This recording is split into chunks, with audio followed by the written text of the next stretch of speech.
Well, hello there. My name is Stef Winterboer and you are watching Safari Live. Ready.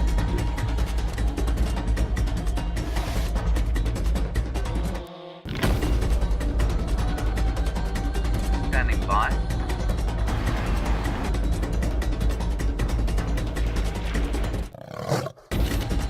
Five, four, three, two, one.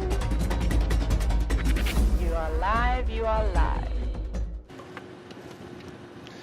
Welcome and good afternoon to everybody, or welcome to the Sunset Drive here with Safari.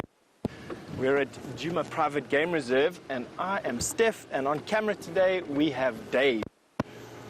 Now, I'm gonna sneak across the Vuyatela Dam wall here. We're not supposed to do this and I'm very, very sorry. But I'm sneaking away for a good reason. There's a bushbuck busy alarm calling like crazy just off to the side over here. And I'm 100% sure that Barry and Tack would both appreciate me finding a leopard 10 minutes before they leave for a drive.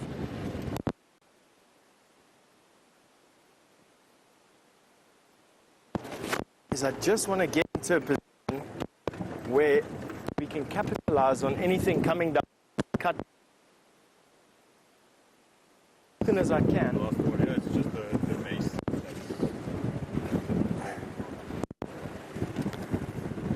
All right. We're having a bit of an audio problem, but it seems to be back now. I'll just keep that over there. So back to what we're doing.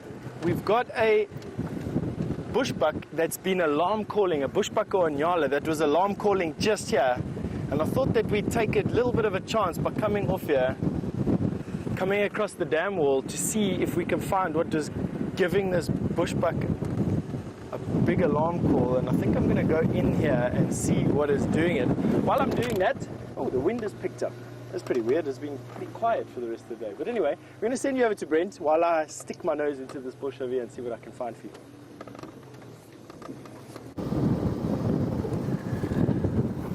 Welcome on today's Sunset Safari. I am Brent Leo Smith and I have a Brian Joubert and a visitor from the far east today. Was that right? Was that wrong? No, it is from the far north. Far north. So we had the far east yesterday, I think, and the far north today. A little red fox. And we've got some kudus who are quite scared of the little red fox. Now, of course, red fox are indigenous to Africa. Did you know that, Brian? I didn't. They're only indigenous to North Africa, around Morocco. Now, there's quite a few remnant populations of European species in that area. The red fox, the red deer, as well as a population of grey wolves. These are, of course, very African animals, and a greater kudu. The largest of the kudu species.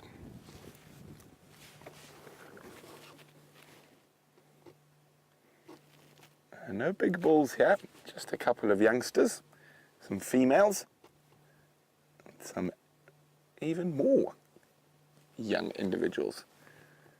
Now it is quite windy today, and that could be why they're a little bit jumpy.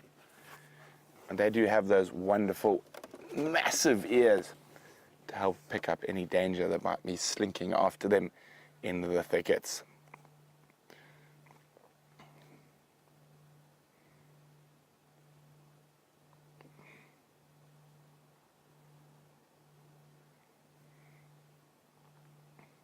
Oh. I can see 1, 2, 3, 4, 5, 6, 7. And the rule with kudu is for every one you see, there's probably 3 you can't. Right, so let's move a little bit closer. There's a nice young male close to the road.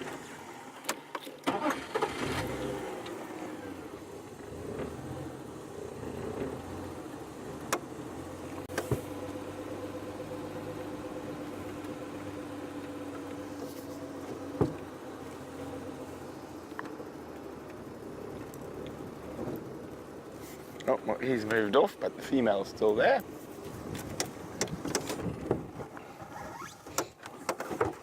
Oh, said, it's this windy weather that's keeping them on their toes a bit.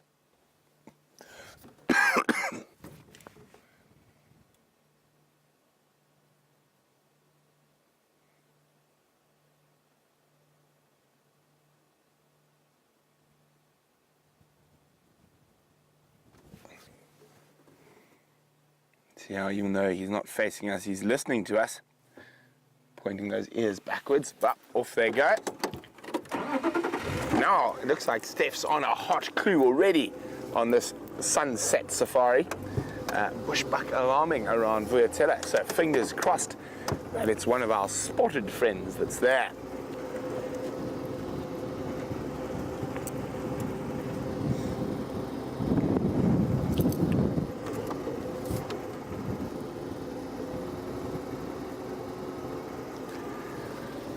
Well, Valeria in Massachusetts says she loves the fox thumb. Was the fox thumb going to make another appearance? Right, there it is. It's very quick. Got to watch out for those sly foxes. Unfortunately, I wonder if that fox thumb is going to get into the hen coop this evening, Brian. Maybe. Oh.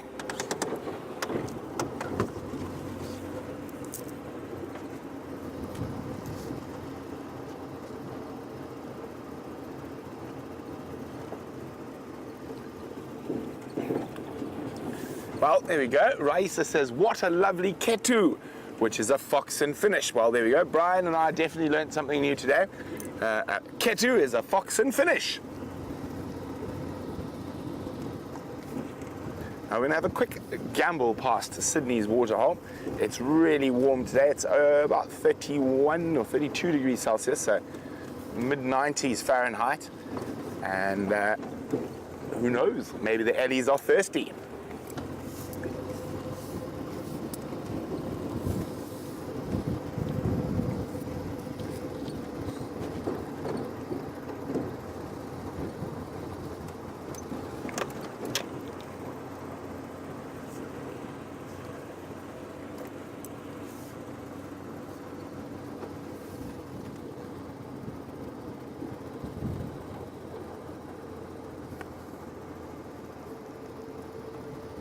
Well, it seems like the little fox has caused quite the conversation, Brian.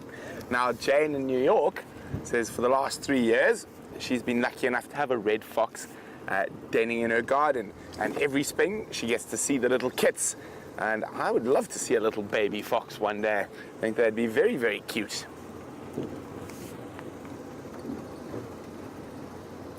Now, because of Brian's foxy thumb, let's see if anyone, apart from the red fox that I've already told you, lives in the Atlas Mountains in Morocco.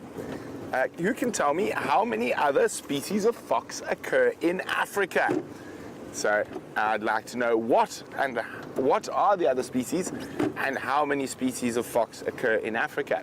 If you know the answer to that one, pop me an email, questions@wildearth.tv, or use the hashtag SafariLive on Twitter.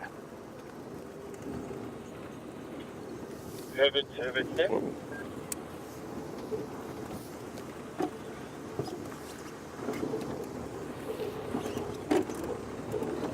Just listening to the... Actually, you can listen too with Steph. Directly west of the junction of Central and Gowrie cut line in the drainage line. Maybe a little bit further to the north of that. So Herbie's out. So Steph's just letting Herbie know exactly where those alarm calls are, so we can stay with you on the vehicle. Triple them. I'll go chat. And Herbie can go have a look. And it seems like we're late on the elephant front. There have definitely been quite a lot of them heading towards the waterhole. You can see lots of tracks going down, but none of them there at the moment. So I think let's go check the next closest waterhole, which is Red Dam in Arethusa. I was on my way to Arethusa this morning when I suddenly got the call about the Styx Pride on that buffalo kill and rushed off down there.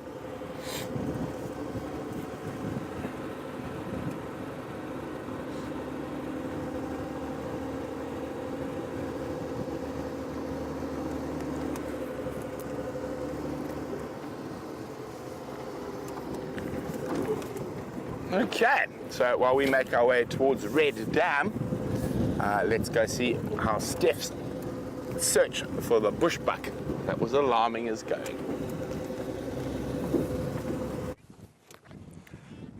All right, so welcome back. We've got my audio thing sorted out. It sounds like we're busy working here, and this is the little magician here that was giving us some trouble. It was this connection. We've now plastered it with the magic tape that we all carry over here.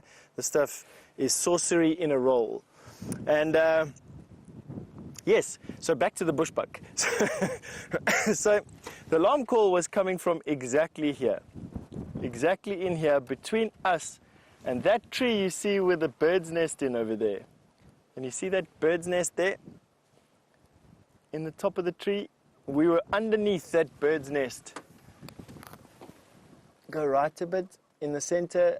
Yes, that squiggle of twigs in the top of that knobthorn, that is exactly where we were when we heard the alarm calls coming from between us and them.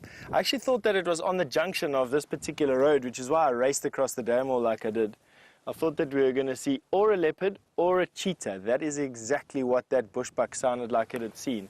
It was one of those frantic ba ba ba ba barks, and then as it's running you can hear it going ba ba ba as it's running away. So definitely a predator somewhere here.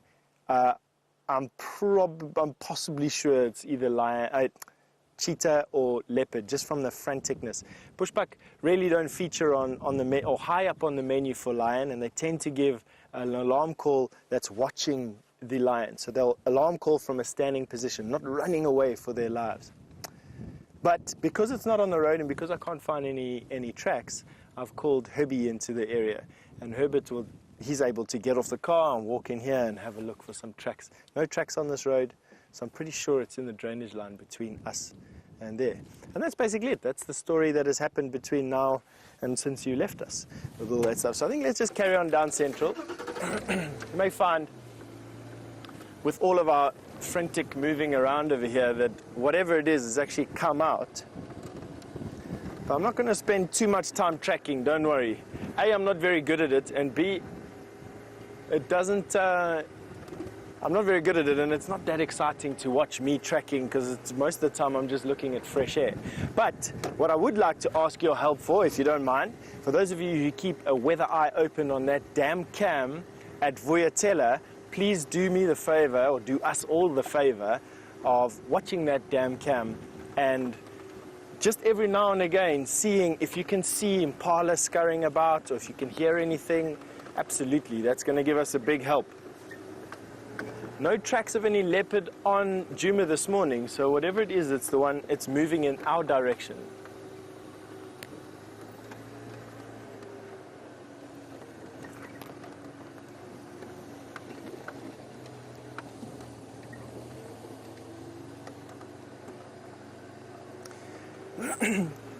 So while I've just been scanning for some tracks over there in the drainage line, Brock, all the way from Pennsylvania, good afternoon firstly, Brock. You've asked where you're from. The antelope tend to only move around at night time and rest up during the day, where it seems a little bit opposite here. Brock, yes, I would say that that's the truth. Here, our antelope species are generally more active in the daytime than they are at night, but they are active at night time. But I will agree with you, round about full moon, animals will be more active, or daytime animals will be more active at night time. And then absolutely, as soon as the sun comes up, there's this increase in activity, and then a decrease in the hottest time of the day, and then an increase again just around sunset, where animals feed up for the last little bit of activity. Is it because of predators and lion and leopard is the second portion of your question there? I would say yes, it is. I would say that it's easier and less dangerous for animals to lie up in a protected place at nighttime where they can listen for the approach of any lion or leopard than it is to have to feed, have their head in the grass, look up every now and again and feed again. So I would say absolutely it's because of the predator pressure that we have here. I presume though that where you're from and where your antelope are from, there still are predators, even if it's just mountain lion or bobcat, and wolves perhaps. I'm not too familiar with where Pennsylvania is in the whole scheme of things. But perhaps you have a wolf. They would be daytime animals.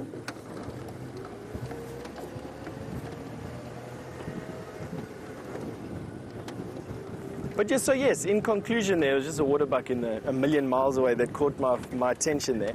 I would say yes, in conclusion, animals are more active in the day than they are at night because of predators. That's what I'd like to say about that one. Let's see if we can see. A lot of things catching my eye over here. There's no doubt that there's a predator here because of this attention. There is that typical over-the-shoulder pose of a steenbuck.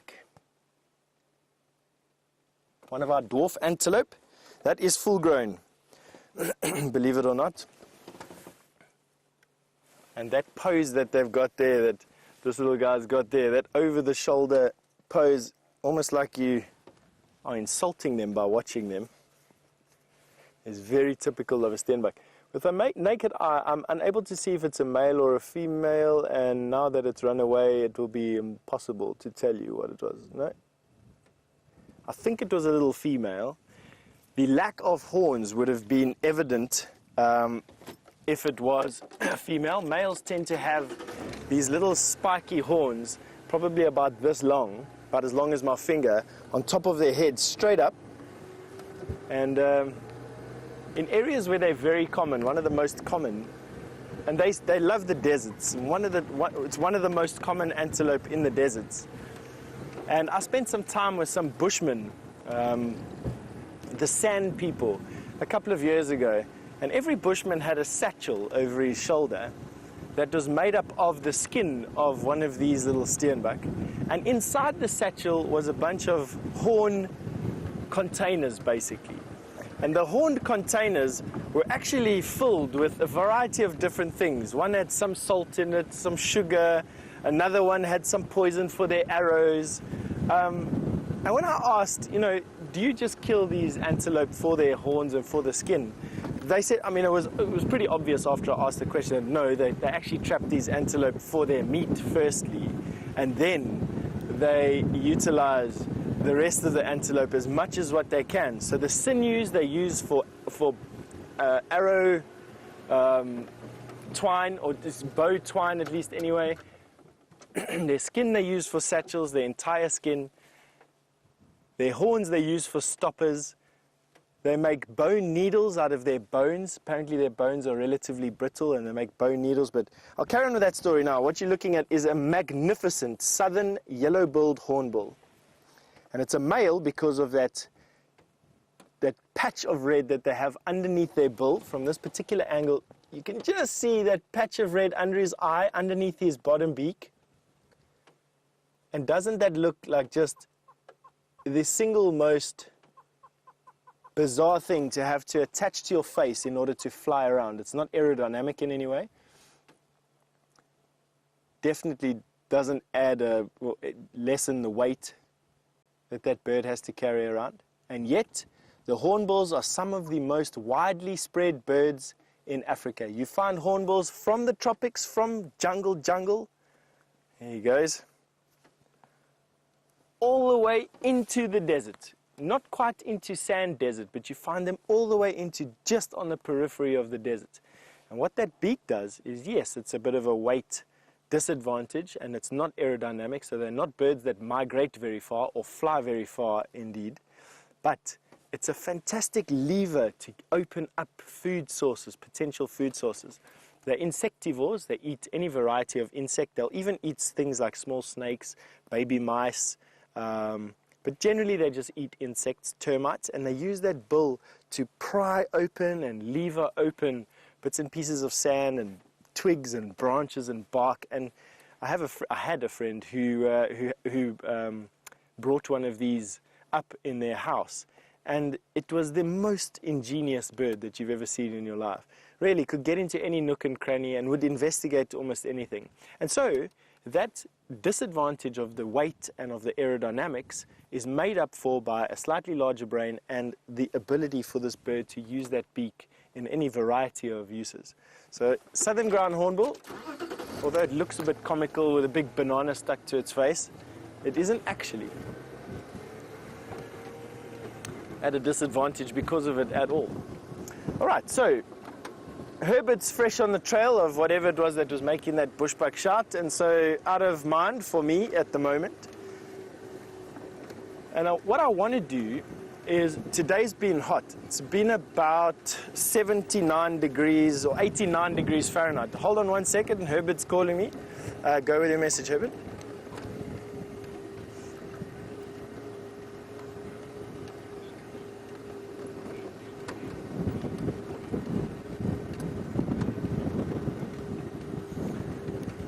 Herbert, if you go down Wahlberg's Road to the junction with Twin Dams at the Wahlberg's Nest, if you just walk straight north from there towards the cut line and the central junction, it was in between Central Junction, Gary cut line, and Wahlberg's Junction, Twin Dams. Sorry, so what I needed to do there was just give Herbert the exact location. All right, what I'm going to do is, I think, while we're coming down to the end of this road and while I'm trying to direct Herbert into the area so that he's most effective and so that I don't bump into a tree with the car, it would be a good idea. Send you over to Brent, see what he's up to.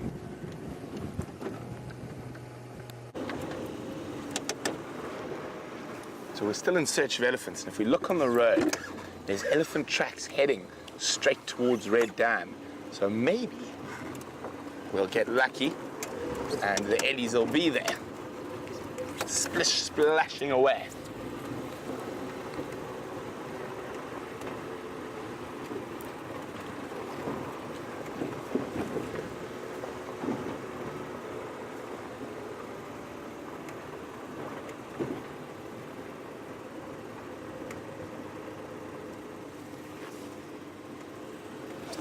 Oh, well done, Valeria, in Massachusetts, the fox quiz. And I even forgot one of those, but it is correct, the Ruppel's fox up in Ethiopia. The fennec, which is also up North Africa. It looks like we missed the elephants, they've been and gone. But there is a hippopotami, and then in Southern Africa, the bat-eared fox and the Cape fox. But look, that hippo's got a hitchhiker. Now, here's a little hinged terrapin, using him as a safe sunbathing spot, because there's very little out here that's going to try tangle with a hippo.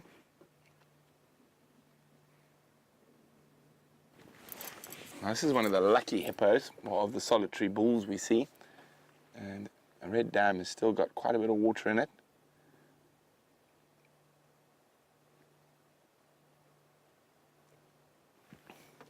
It's a favourite haunt for Tingana and Shadow.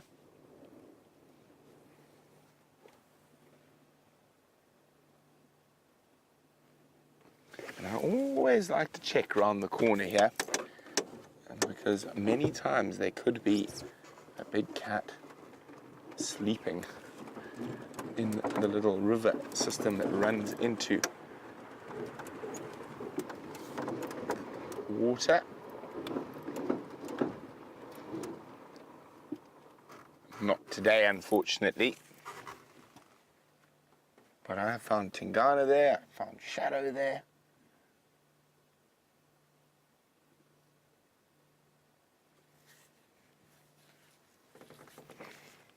Well, not much else happening here.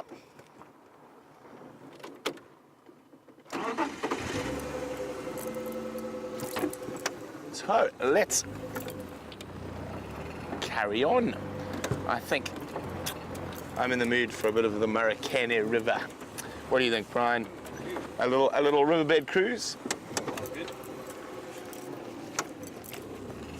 Nice hot day like this, good spot to look for leopards, nice big trees, shade.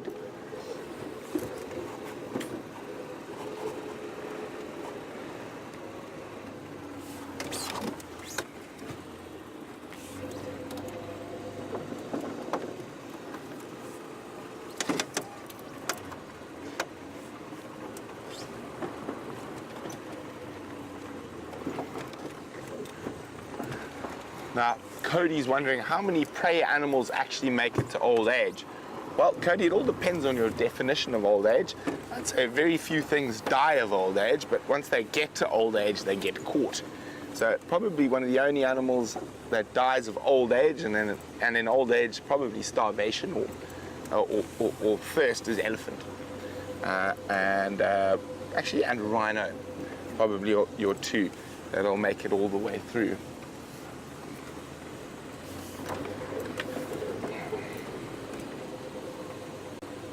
Okay, we're in the Marikeni River.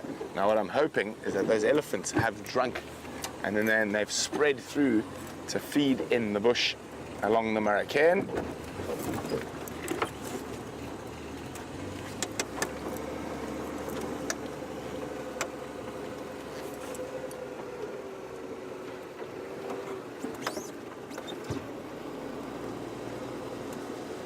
Now, some of the only flowers that are out at the moment are in the Marikeni, and we'll have a look for them. Here's the culprits who are leaving all the tracks on the road. Not the big elephant tracks, of course, but I did see a lot of antelope tracks. And here's a big herd of impala.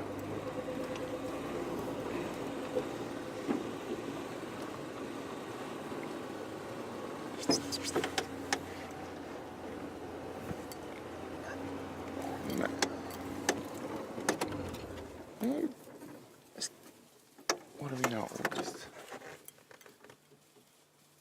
look at them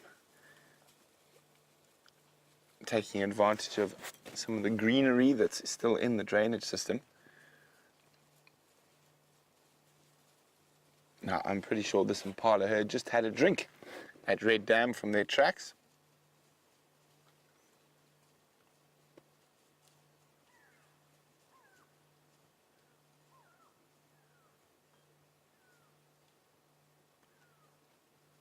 I'm also just keeping quiet and listening. Elephants might let us know where they are.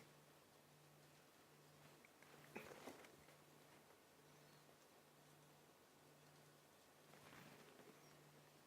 can just hear the pitter-patter of impala feet.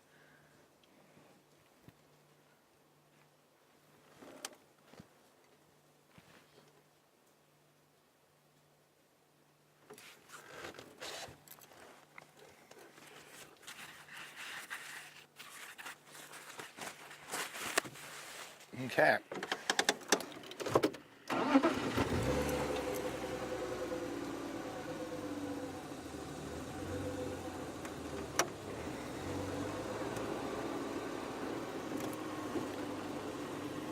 Let's keep moving.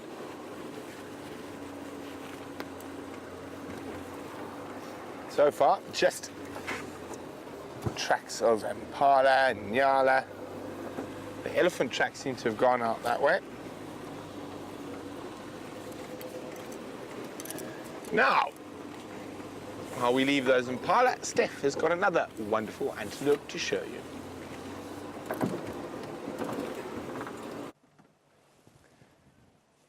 Welcome back. We have some kudu here. It's a breeding herd of kudu. So there's a baby here. I saw one baby. It's now hidden behind that bush. Not a baby, I suppose a teenager would be more correct.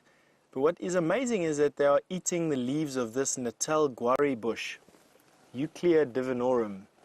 And Euclea has a lot of tannin in it. It's one of the most termite resistant trees out here. It's also a very hardy tree. It's a evergreen, as you can see. And it is singularly one of the most unpleasant leaves to eat. The tree itself is actually quite remarkable in that it produces a compound that it stores in its root bark that actually kills the tuberculosis bacteria. I think it is a bacteria. Yes, it's a bacteria. That actually kills the tuberculosis bacteria and has been used for the last couple of years in TB treatment. Now, while I don't think these kudu suffer from TB, and that's why they're eating the leaves, it is quite remarkable that a tree that can have such a useful compound in its root has such an unpleasant taste. But what I'm actually trying to get at is the fact that these kudu are busy eating these leaves, which they don't usually eat at any other time of the year. I can only imagine that the tree has withdrawn some of its more hectic, unpleasant compounds in this dry season, and it's letting the leaves become a little bit more tasty towards these kudu. That said, kudu do eat a very, very wide variety of plant, about 150 different species in actual fact. Look at this. Isn't she beautiful? Long nose, and that's to get her lips deeper into the bush, keep thorns away from her eyes. You get that long nose, huge ears, diagnostic feature of these kudu. Constantly swinging around her head. Let's see what she does when she's finished with this mouthful. I mean, to be honest, if they can actually digest the leaves of this guari tree, it's almost an uncontested food source for them. I've seen elephant eating guari this year, but they don't eat a lot of it. I haven't ever seen black rhino eat the twigs and leaves of a guari tree. Perhaps they do, I'm not too sure. I haven't seen enough black rhino in my life to know. But yeah, they definitely are. I mean, there's no doubt. And not just one or two mouthfuls. This kudu is literally shoving the leaves down.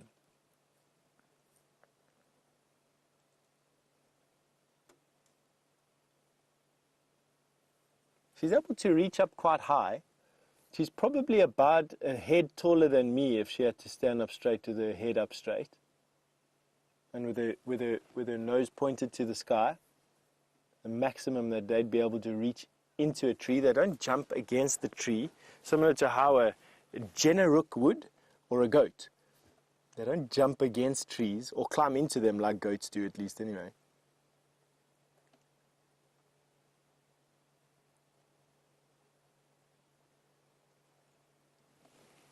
Another quite nice thing is there in the distance.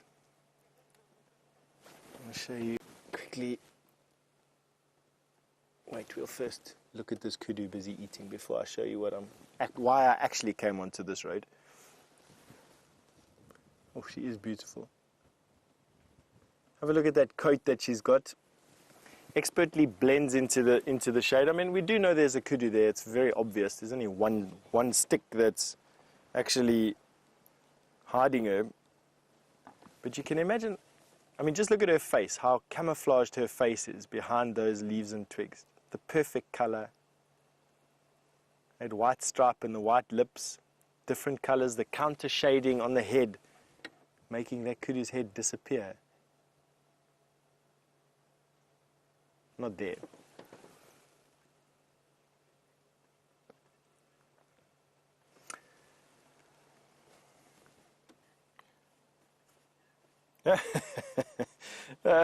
So Monique, good afternoon Monique, all the way from London.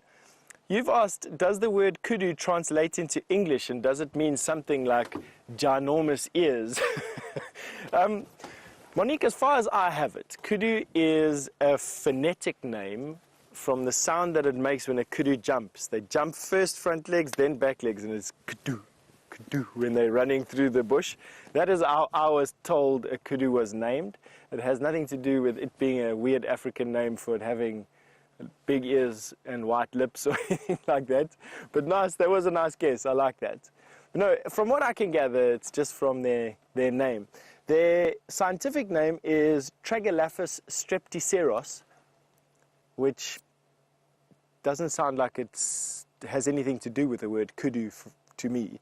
And generally, what people are lately trying to do is to make the scientific name or the binomial name as similar to the common name as they can. It's one of the reasons why all the bird names were changed in South Africa a couple of years back. And old hats like me just sort of stubbornly stick to the old names. It's only because I'm too lazy to learn the new ones, to be quite honest. But taxonomy is something that's changing all the time, and the common names for these animals have been developing over time. And what you'd normally find is that when you go into the binomial name or the scientific name, it would have some correlation to the common name, possibly. In this particular case, not. And like I said, from what I was told, and this is by my dear friend and tracker, Richard in Duban, he said to me it's the sound that kudu make when they run, that kudu, kudu, as they're running away. And they do run with a distinct kudu sound. Alrighty, and off we go. That kudu has now left the building, and what I want to take you to is down there. You'll see the crown of a very big tree there, and it's green. And that is, as far as I can gather, the healthiest weeping boer bean at Djuma, and also the most likely place that we are likely to see flowers, and my ongoing search for flowering weeping boer beans and all the life that they contain. Now, we left this morning's safari without us being able to get to that tree, but I have almost all the time I need to get there now, unless of course Wendy breaks down before we get there. And she's been such a nice lady. She's treated us very, very well since she's come back from the hospital.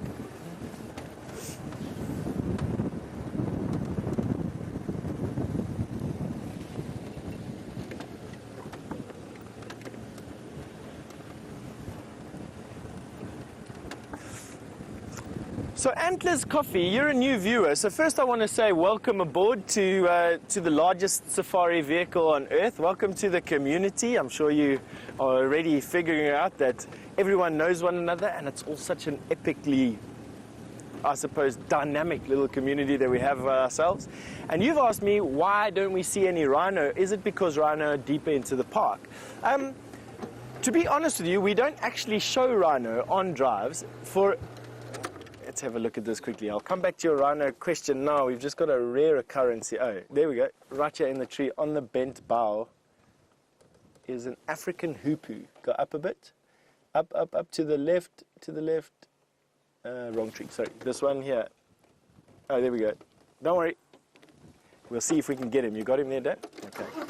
Let's go forward a little bit. That is an African hoopoe giving us a brilliant view of himself. I will be with you in a second with that rhino question. I won't forget, to promise.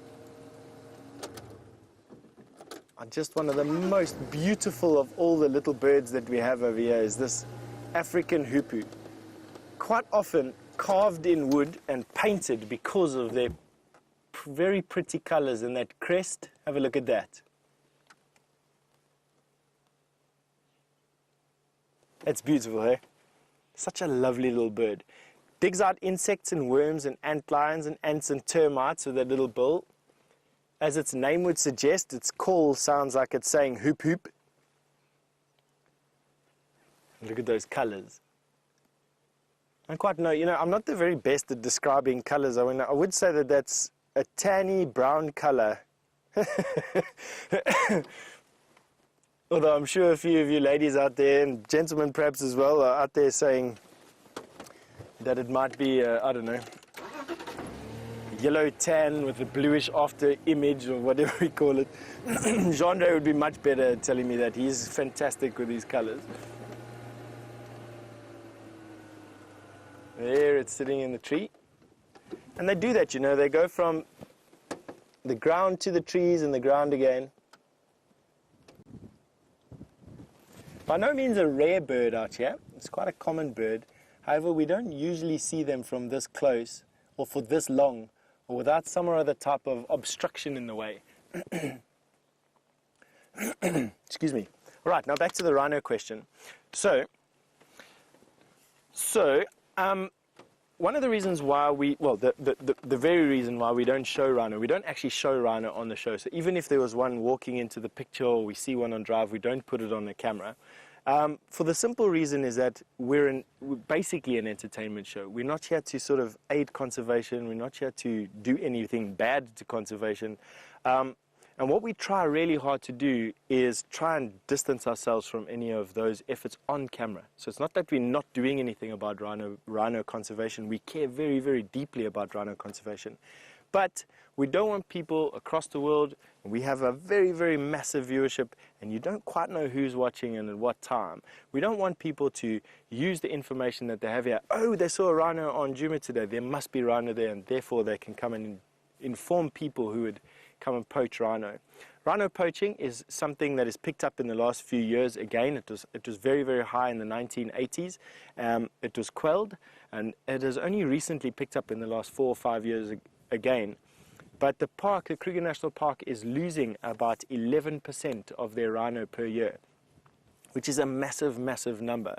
And there is literally, I think, billions of rands worth of conservation effort going into saving these creatures. And what we don't want to do is we don't want to get messed up in all of that stuff. There's a lot of negative press going on, a lot of negative things. And so we don't want to be part of that. And so we just decide to cancel rhino from our our filming menu and try and show you everything else. We'll talk about rhino, and you're welcome to ask me any questions about rhino that you have. We just won't be showing any rhino to you through this lens. Hopefully that answered the question for you. Alrighty, now I want to show you this tree. That is the tree that we came here to have a look at. That is the most giant weeping boerbean. And what I'm going to do is quickly send you over to Brent, who's got a vulture that will probably fly away. We're going to wait right here at this tree for you.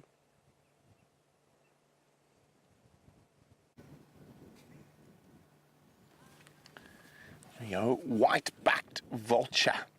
Now this is one we've visited a couple of times, and it's sitting on top of its nest. Now, if it bred early, there should be a chick in there. If it bred late, the chick should be about to hatch. Oh, there it is, there's the chick. Oh, so cool. So they were early breeders. So this will probably be the first set of hatching. There we go. Hello, little chap.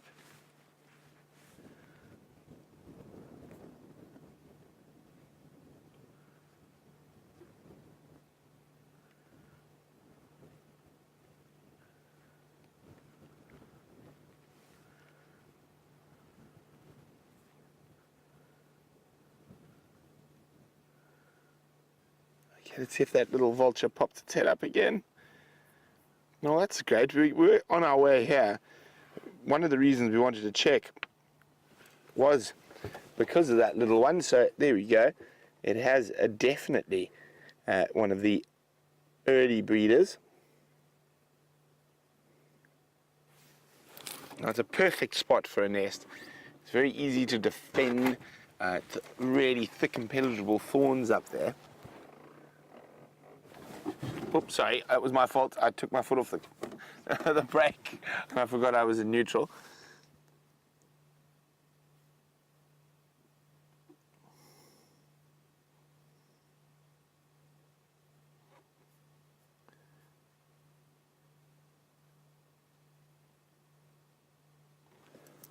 So this chick was probably laid in around June.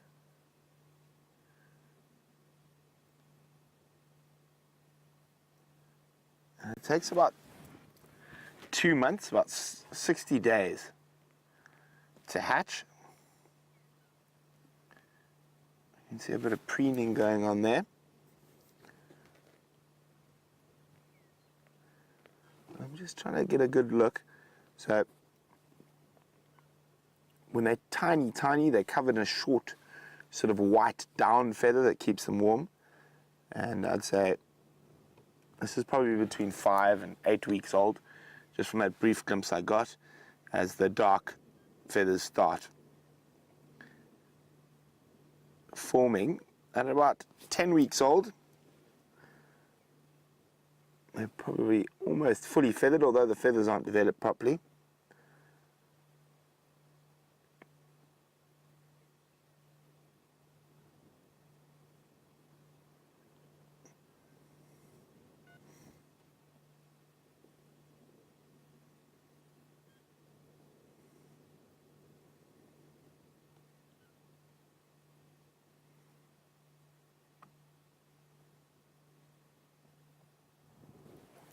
There you go. Isn't that awesome? So we know that this has been a successful year for this Arethusa vulture pair, and they've managed to successfully hatch. Now hopefully they'll be able to successfully rear that little vulture. Now of course vultures are under threat throughout most of their range in Africa, even in South Africa. But this area has got one of the healthiest populations because of the amount of game reserves around. So, very exciting. We definitely have to keep coming back to check on this little vulture and see how it's doing. So while we continue our endeavours in Arathusa, Steph, I believe, has found something he's been looking for quite heavily over the last few days. So let's go have a look.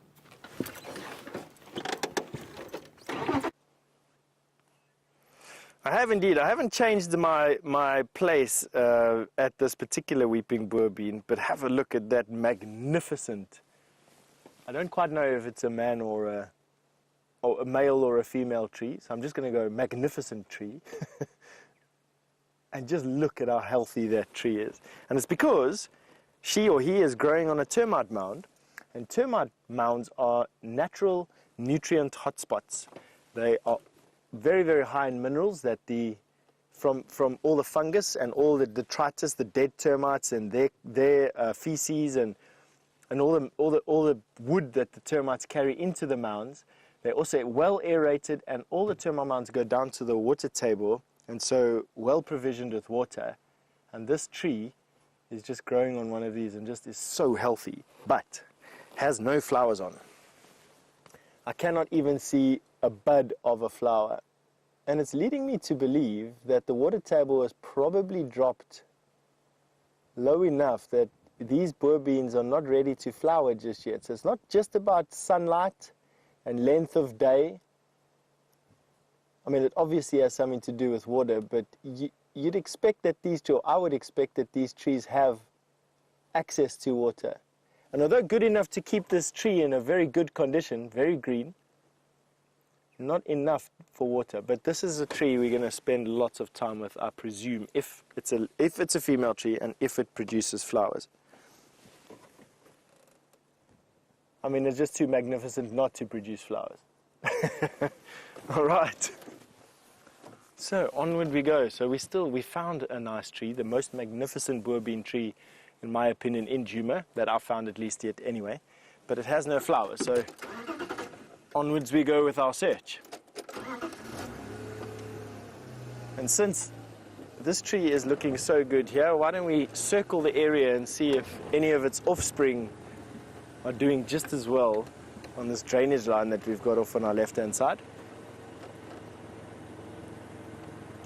Drainage line being an area where water is carried away from an area, like a creek bed.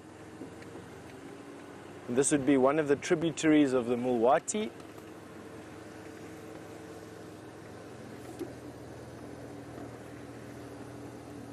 And after heavy, heavy rains, will run, absolutely. It's been a nice afternoon, I must be honest. It's been fairly hot. Myself and Dave managed to go for a run today. First one in a little while. We've both been packing on the winter pounds, unfortunately, and we had to walk 3 times. Can you imagine? James would be mortified if he found out that we walked 3 times on our 5-kilometer run. I just couldn't anymore. It felt like my lungs were going to come out and beat me to death. It was also about 90 degrees Fahrenheit, or 30 degrees, just below 30 degrees centigrade. So it was fairly warm.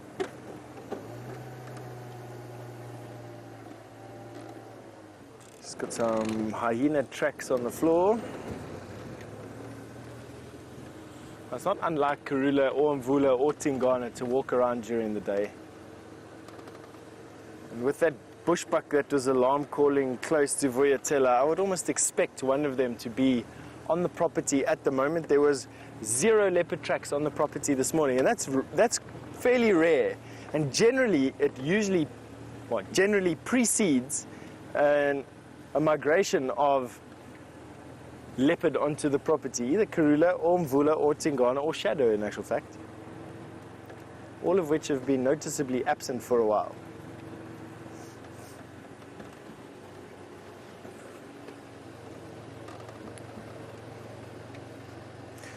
So Mia, you're from Illinois, and good afternoon to you.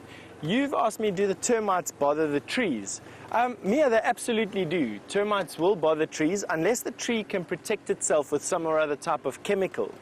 And tannin is one of those chemicals that the trees protect themselves with. Fairly easy to produce compound for a tree, and a lot of the trees out here have quite a high tannin, or are quite tanniferous is the word that we use. And that is toxic for termites, and so they don't eat it. So if a tree can produce enough tannin or sufficiently covered in tannin, then termites won't be able to use it. Another thing that trees can do is to be very, very hard. A tree that's too hard will become almost impervious. So leadwood, for instance, which are not very tanniniferous, they make up for it by being incredibly dense, incredibly hard. Another thing that termites can't overcome. But we've got a leopard orchid in the tree over there. It's the only orchid that we find in this particular area. This is one of the larger ones. One that size is probably about 40 years old. Can you believe it, eh? And I noticed something hanging from the bottom. I'm not entirely sure what that is. I think it's got to do with it. It's like a baby one, but I think, let's see here what our books say about the medicinal uses of the leopard orchid. I quite enjoy medicinal uses of the orchids.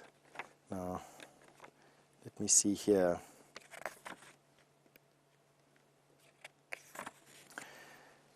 Now watch there not be leopard orchid.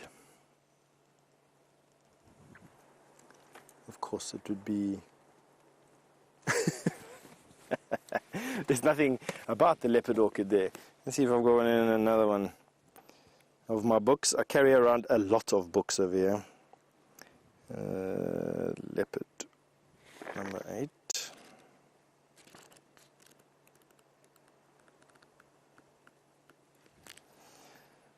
No, nothing in that book either.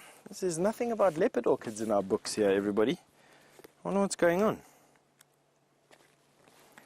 Why have I never ever come across anything like this? It's bizarre. Leopard.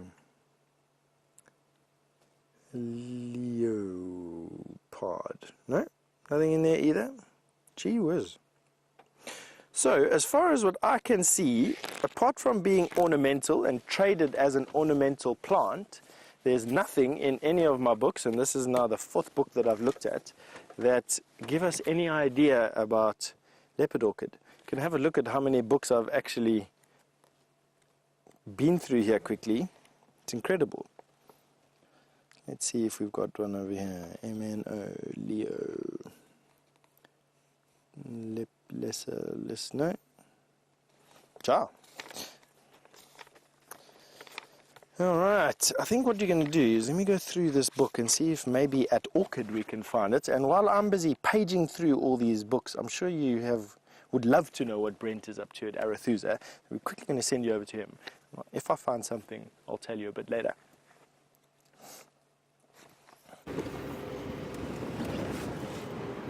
Well, unfortunately, apart from those impala and that one hippopotamus and one terrapin, Arethusa is quite quiet. So we're gonna do one last gamble through here. If we get no success, I'll start heading back towards Djuma and see what's happening there. So otherwise Steph might get a bit lonely.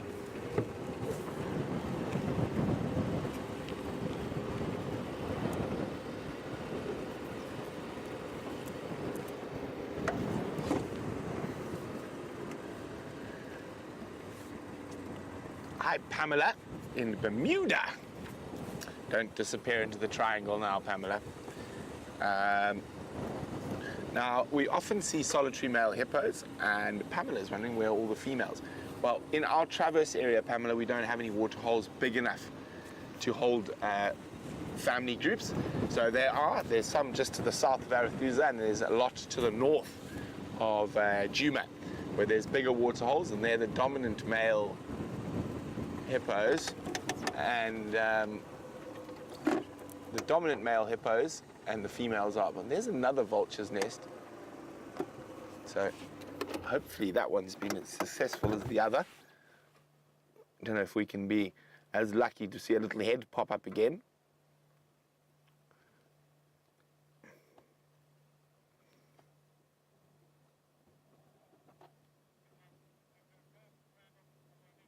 Okay.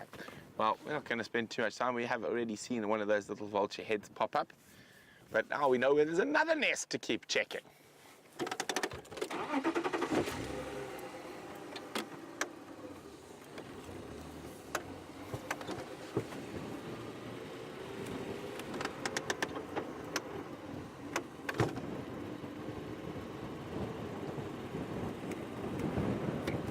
Now, one of Ali's favorite birds is vultures, and she's very happy we got to see that little split-second view of a little vulture chick. Me too, Ali, me too. And I'm sure the fox is also quite happy.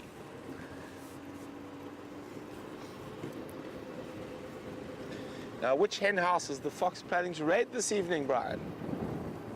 One next to my room called the kitchen. Ah. Oh, hello. There's a buffalo bull. All on his own, I know, not on his own, he's got some mates.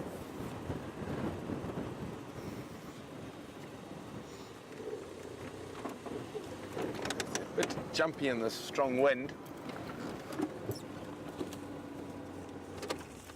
Yes, hello, Duggar.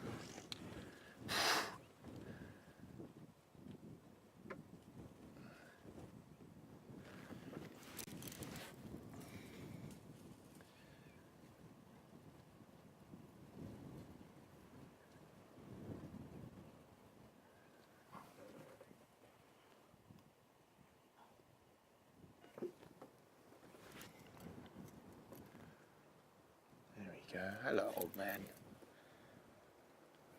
Now, it's not uncommon to see open wounds or injuries on these old boys, and Haley is wondering, would that make it easier for the lions to track them down? Not really. They're still going to be utilizing mostly sight to catch buffalo. Sight and sound, Haley.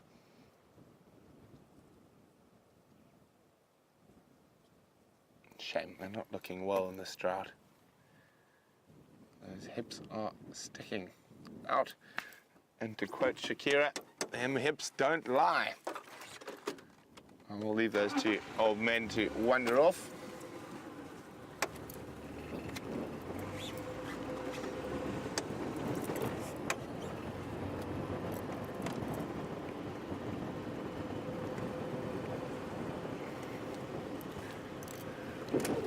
Two Duggar boys, second one will the mud wallows in the center.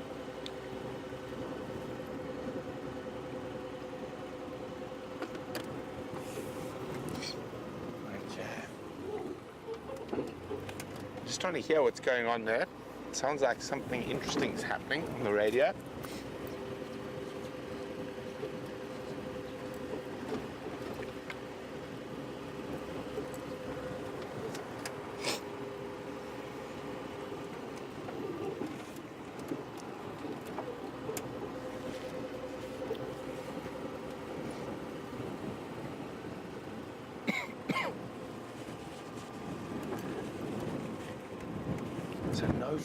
So far, not too much happening here. Strong winds, jumpy animals.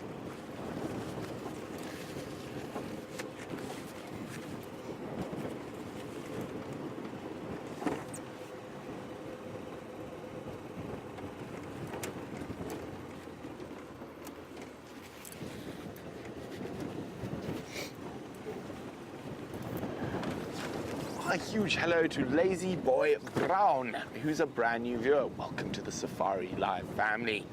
And Lazy Boy Brown is wondering, when did I start doing safaris? Well, I think my first safari, I was still in my mother's stomach. But professionally, for the last 15 years, but before that, I've lived and grown up in safari lodges in South Africa, Botswana, and Zambia. So, in my blood, so to speak. And since leaving school, I've worked in Zambia, Tanzania, Botswana, Namibia, Mozambique. Where else have I worked? Gabon, all over the place. Oh, and of course, South Africa. Congo as well, can't forget Congo.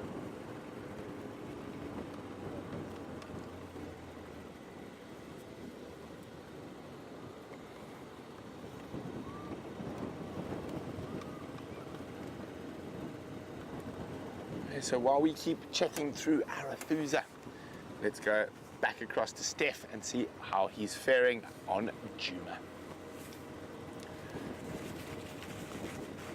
Yeah. All right, and we are still with our leopard orchid in the tree, and in 5 books I found absolutely nothing. Can you believe it? What I have found is some reference to the fact that that little orchid there is one of the largest plant groups in the world, and as you can see from a net of very, very fine roots that you can see in the tree, that's that mat that's hanging out the bottom of the tree. That is how the orchid attaches itself to the plant, and also how it derives a little bit of its nutrients. Now, although this leadwood is dead, it hasn't killed the orchid, and that's because this orchid is large enough that that mat of vegetation that made up its roots catches a bunch of detritus, airborne leaves, airborne dust, and it forms basically its own compost heap. Isn't that amazing? And then from its own compost heap, the plant then feeds itself. So it creates this mass of roots and then its own compost heap. And that's what you're seeing just below the green leaves, is its little compost heap, and that'll catch dust and leaves and bits and pieces of sand and whatever else it can catch. And as that decomposes and breaks down, the orchid then derives its nutrients from that. Isn't that amazing?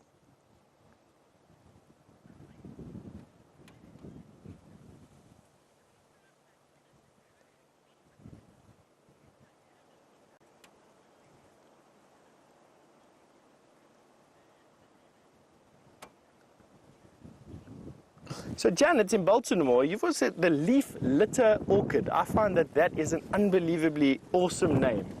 The leaf litter orchid, and it gets its name, oh sorry, excuse me, trash basket orchid. Gee whiz, that was my brain.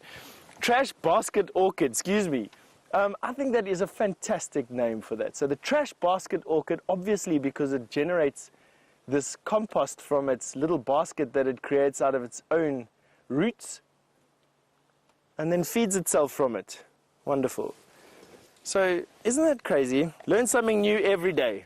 So firstly, I want to thank you to Raisa. Raisa also sent through a comment while I was off air to look under its genus name, but I didn't find anything, Raisa, underneath that. I must be honest with you, my books, 5 whole books, excuse me, I'll take my hat off. 5 whole books of information, and all I found was some reference to the fact that its roots generate, and amazingly enough, generate its own compost heap, which is amazing. Now, onwards we go, and what I want to go and have a look for is I want to go and comb the area around Gowrie, Main, in particular around the Twin Dams area, and the reason for that is because there's a big dam, not on our side of the road, but on the southern side of the road, which attracts a lot of animals during the day. But if there's something that I have seen with these animals is that they don't hang out at the dam. What they do is they go and drink, and then they come and rest just on the fringes of that. And I'm hoping that we get to see these little pockets of animals as we get to the dam and as we traverse around the outside of it. I must say this wind has picked up quite substantially from this afternoon. Literally an hour ago there wasn't a breath of air, and all of a sudden we've got gusts of wind coming through here that is strong enough to pick up even this sand and fling it around.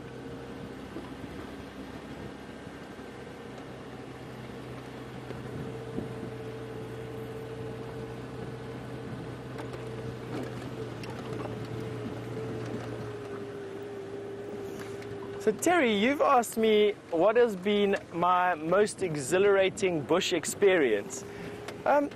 Terry, it's quite, well, like right off the cuff, let me just say, probably an encounter with a lioness that had her cubs underneath a little bush. And it was on the side of a drainage line. I was on a walk with some guests, and we were following a male lion, and the reason for that was this male lion crossed in front of us when we were in the car. And it looked like he was going to a kill. It looked like he was running to a kill. And so what we did was, myself and my tracker friend at the time, we thought, well, if we follow this male lion at a safe distance, he won't really know where we are. We could sneak up behind him and then watch with binoculars, watch lions on a kill. We were deep in the middle of the Kruger National Park, on foot in the Kruger National Park. And we came up to this little drainage line, couldn't see the male lion anymore, came up to this little drainage line, and I walked to the edge of the drainage line and I looked left and I looked right, and unbeknownst to me, a lioness was lying on the other side of the sand, obviously cowering over her cubs, worried what I was going to do. But the second I turned my back on her, she ran across the sand, wanting to jump on me, making the most fearsome noise. And I just remember spinning about, shouting at her, and she stopped on the sand at my feet, probably about 2.5 or 3 yards away from me. And we had a stare down with each other. She couldn't go anywhere because her cubs were just behind her, and she wouldn't let me go anywhere. She was obviously scared of my next reaction. And every time I blinked, broke eye contact, or moved, this lioness came a little bit closer. And she kept me there for about 15 minutes. It was singularly the longest 15 minutes I've ever had in my life. And one of the most terrifying, exhilarating, I even had an out-of-body experience during it. I remember detaching myself from the spectacle and asking myself, is this real? Like, is this happening? Is this lioness really going to jump on me? Am I going to die right now? Am I going to have to shoot this animal? I had a rifle and carrying around. I remember going through all these decisions, and I said, well, I'm not going to shoot this animal. She's got cubs there. It's my fault. I remember looking across at my tracker at a stage. He had my big knife. He had this huge knife out in his hand. He was standing ready to defend all our clients. I tell you, it was the single most bizarre experience that I've ever had. And for that reason, it's probably my most remarkable. It's just going through all these things. The only thing that I could liken it to, perhaps, is going through a 15-minute car crash without obviously injuring yourself, or being on a 15-minute roller coaster if you were on a roller coaster for the first time. So yeah, all terrifying, all quite exhilarating. All right, so now we are on Gowrie Main. The dam we're talking about is off on this side, literally just there. And animals, I'm hoping, are carpeting, I use that word liberally, carpeting this slope. But while I get there and start trawling through our carpet of animals, Brent is going to give you an update on what he's been doing in Arethusa.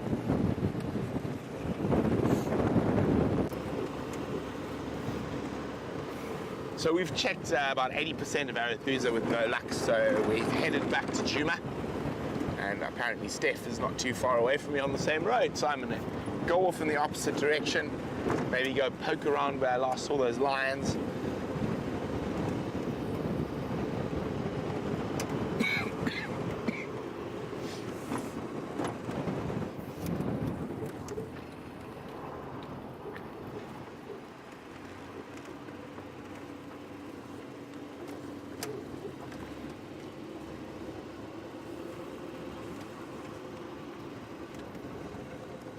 So we see a pride of lions called the Nkahuma Pride most regularly, and they are most wonderful with 8 little cubs at the moment. And they are named after a tree. It was the first time they were ever seen by the Djuma guides. They were all lying under a tree. And it was one of these trees. Now, during the summer, it's a wonderful, big, green, shady tree. At the moment, the new leaves are coming out. So you might get some fruits on it as well, but it's a brown ivory tree, Bacchemia discolor, also called a bird plum sometimes, but in Shangaan it is called an Nkahuma tree. So the Nkahuma Pride were first seen sleeping under one of these trees in Buffels Hook. Now this is one of my favorite trees on Djuma. It is also the very first place I ever saw a wild dog on Djuma, and believe it or not, that was on my interview drive, which was many moons ago now. What month are we in, Brian? August. So a year and 6 months more, actually probably interview with him before. Probably about a year and 7 months ago, I saw wild dogs under that tree, racing off to the south. That big group of impala spread through the woodland.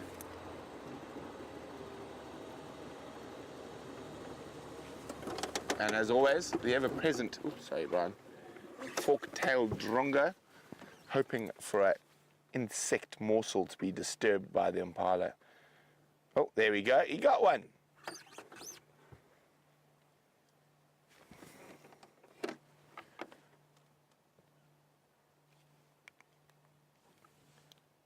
Herbie, who are you looking for?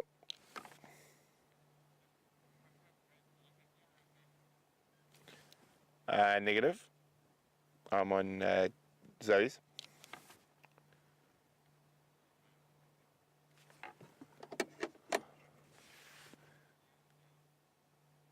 There we go, impalas.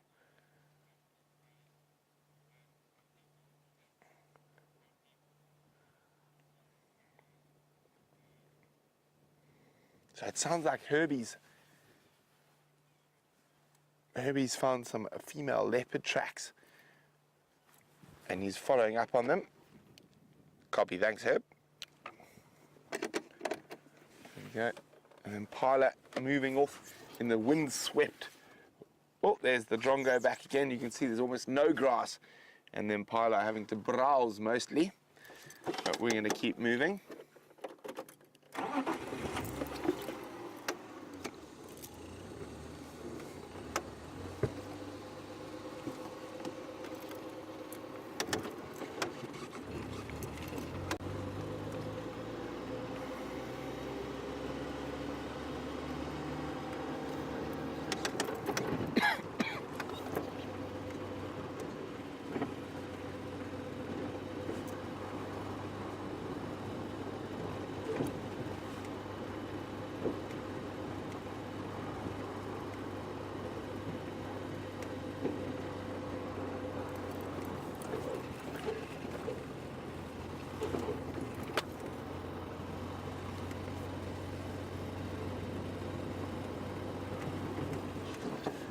Hi, Rama in Florida. Rama is wondering how long the Nkuhuma Pride have been residing on Djuma. Or, I'm not 100% sure, Rama. I think since late 2000s, possibly. Maybe one of our long-time viewers can help me out. How long have the Nkuhuma Pride been seen in the Djuma area? And you can let me know by sending me an email, questions@wildearth.tv, or use the hashtag Safari Live on Twitter. Now, Rama is asking, is now a good time to come see some lion cubs?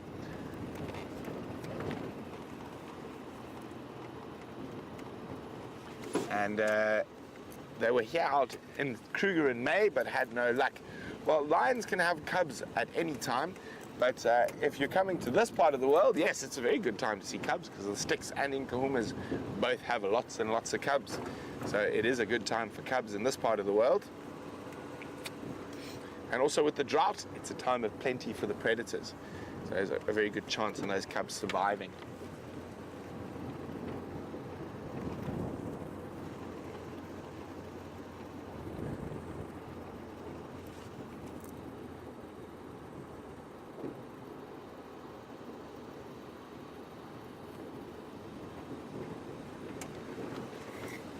Now Herbie's following up on those leopard tracks somewhere down in this basin here, right down in the base of the Mawati. I know Steph's in that area, so probably going to give him a hand. I'm just going to go slowly back towards where I last saw the lions this morning, poking around there a little bit. Hopefully they haven't moved too far. But there's a bird we don't log. There we go, a ground scraper thrush. Oh, ever so fast. Now, didn't you and Andrew have a strange nickname for those, Brian? Yeah, the cowbird. The cowbird. Why on earth would you call a ground scraper bush a cowbird? Oh, in the Kalahari, it looks like a cow. So it had the same markings as a cow, a white dairy cow. I don't see it, Brian. I'll show you guys what it looks like. Let me just get to some shade. And let's see if you agree with Brian and then, of course, Andrew, who used to be a cameraman here, whether the ground scraper thrush resembles a dairy cow. I myself, I don't see it, but I'm willing to be proved wrong.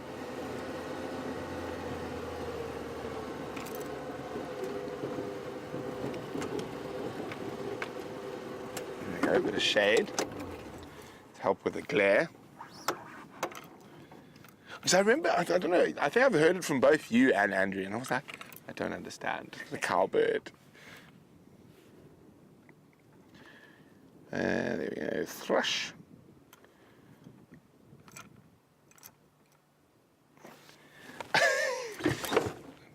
I don't see the cow, I'm afraid, Brian. Yes, look at those spots. It's a cow. It's a bird.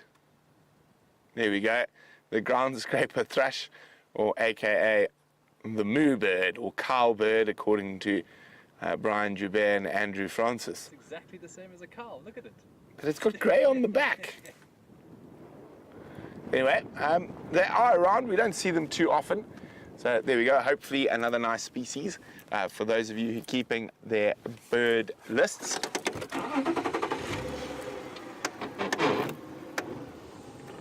But we're going to keep checking back towards the lions. Maybe we'll find another cowbird.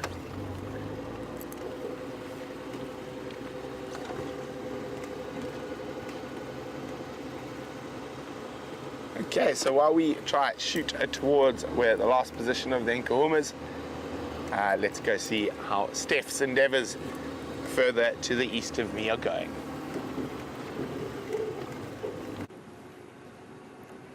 Good afternoon and welcome back. Yeah, it's been dry here. I must be honest to you, my prediction about this place being carpeted with animals because we are close to a dam has proven 100% false so far. There's nothing remotely like an animal anywhere close to where we are right now. Nothing. There's a bird. We have a red-billed hornbill and a Burchell starling, no, a blue-eared starling, excuse me. There's up a bit, up in the middle, there we go. There's a red-billed hornbill busy wolfing down some termites. That is the only other thing with a heartbeat that I've seen in the last 25 minutes. Not too much of a worry. You know, these things happen. We'll find them. Just have a look at how that red-billed hornbill flicks away the sand and he's just picking up every little termite. You probably find there's a harvested termite colony there. And he's managed to uncover it and just wolfing it down. Now, termites are around about, well, let me give it to you this way. For every 100 grams of termites is equal to 300 grams of mammal protein. So 100 grams of insect protein is equal to 300 grams of mammal protein.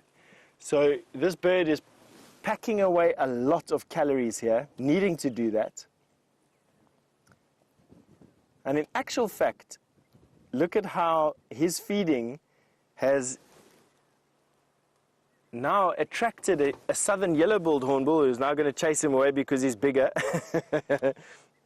He's just outcompeted. And now it's the yellow-billed hornbill's turn. Wow, what a bonanza. Just picking up one termite for another termite for another termite. And having a bit of an afternoon snack, much needed. They need to stay warm at night time. And you know, birds are very, very weight sensitive. Too heavy and they are lethargic and don't want to fly. Too light and they don't have enough energy to fly. And so birds really, really need to keep themselves in that optimal weight band.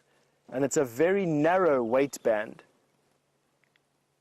And so these few calories that this southern yellow-billed hornbill is picking up not only is good food for today, but it also serves to keep him warm. Look who else has joined the party. Is a blue-eared starling, now coming in from the right-hand side. Also been attracted to the termites. Let's see if this if the yellow-billed hornbill decides to chase it away. No, he wants to keep it all for himself. Not bothered about that blue-eared starling whatsoever. I know it's a blue-eared starling from that. Oh, there we go. I was going to say because of its orange eye, but right now it could have had a bright purple eye with a laser coming out of its forehead, and I wouldn't be able to prove it. But just have a look at how this yellow-billed hornbill is just packing away the termites. Just fantastic. Looks like he's got a soldier stuck to his neck. That is incredible. Just one after another, after another, after another.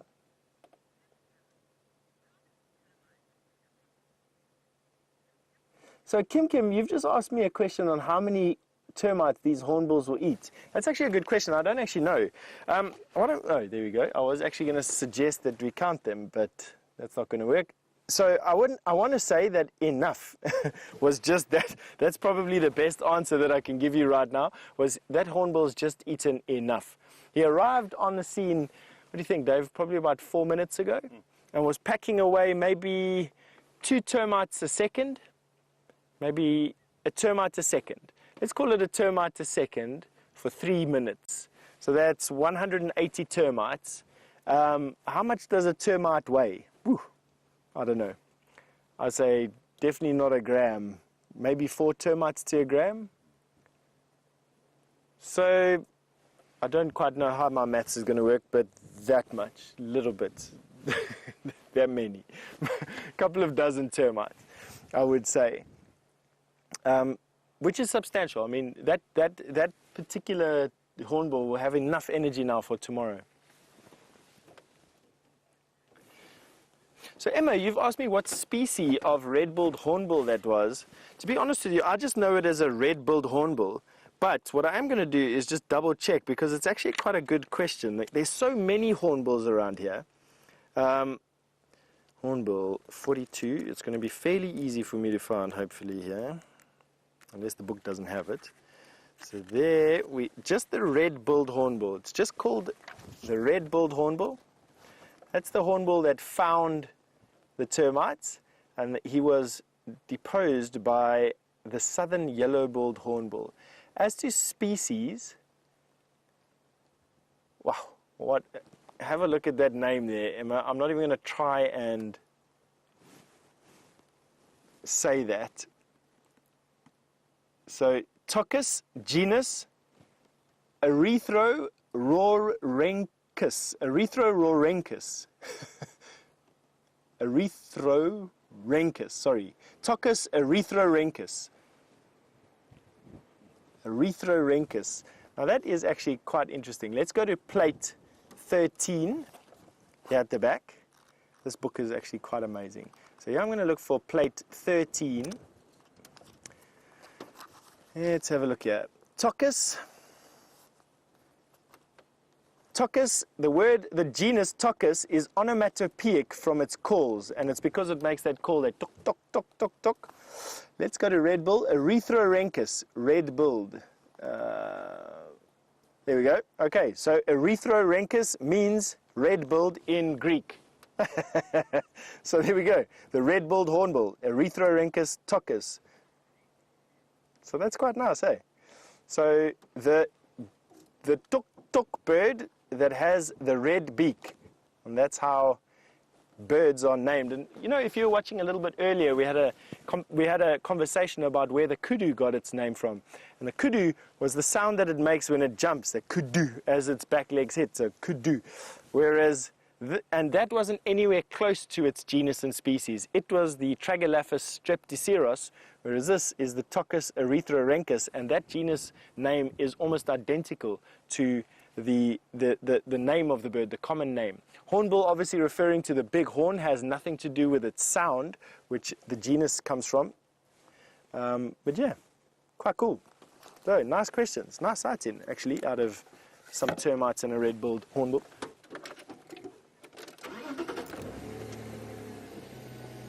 Kevin, you've asked me all the way from the United Kingdom, do we have any ground hornbills in the area? Absolutely. There was a bunch of ground hornbills, or a flock of ground hornbills at Juma Camp this morning.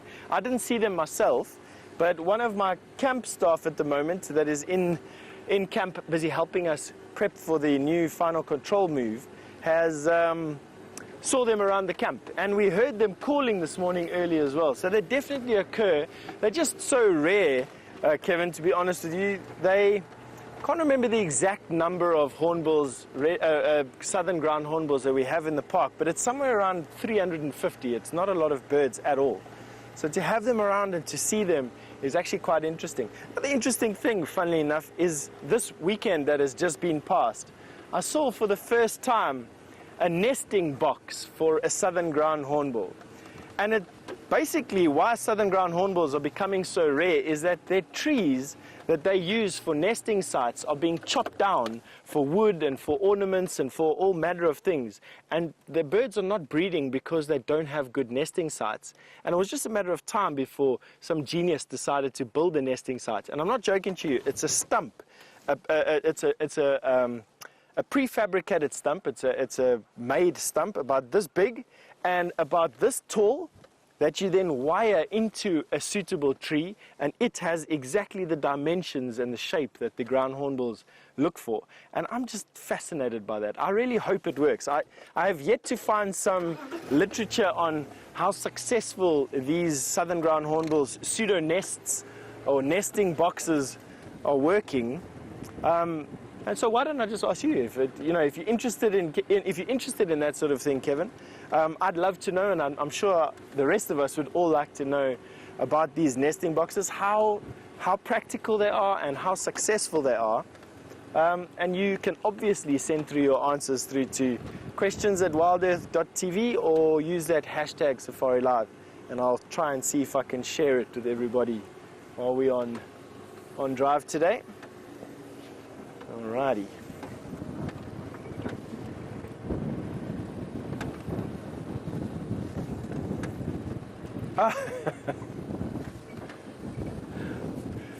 Karine, you've reminded me nicely, thank you very much, that I've forgotten to finish off my story with the lioness that charged me.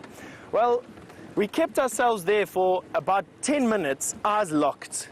And every time I'd move my eye or I'd move my head, she'd come charging a bit closer and then move back a step or two to her cubs and then come charging out at me again. It was terrifying.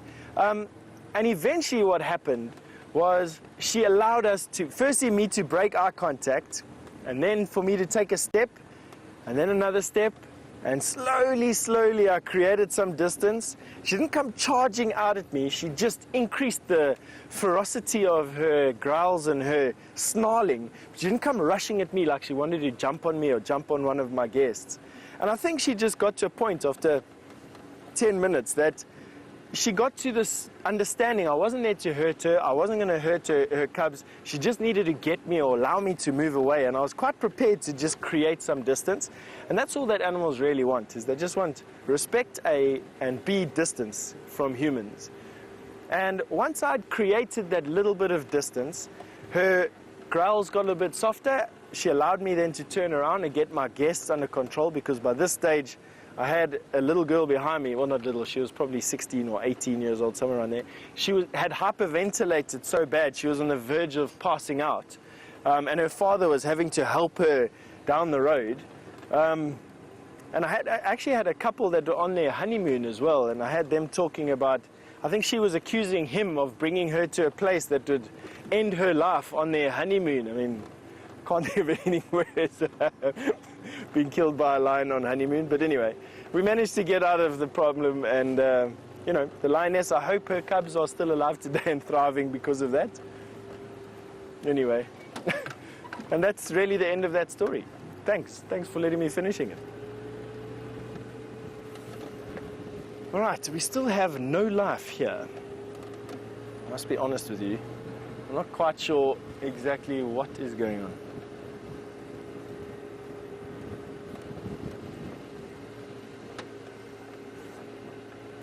This morning we had a lot of zebra and a lot of impala around here, and it was actually that triggered this compulsion in me to come here trying to figure out a reason, and I thought that it would be that dam actually, but while the game paths here are exceptionally well used, and let me show you, we've actually got some impala here, that's a good sign. Impala, even though it's been proven that they're not that water dependent, currently will be around water, not more than a kilometer or so away from water in the dry season. And we're quite close to Buffelshoek Dam, but we're also quite close to that dam in Chitwa Chitwa. Look at these guys picking up sand, basically. Male impala with the horns. You can see his hips coming out a little bit. It's just a sign of the times. But they haven't got that, well, he's got a distended belly, but not that massively distended belly that we see in a malnourished impala.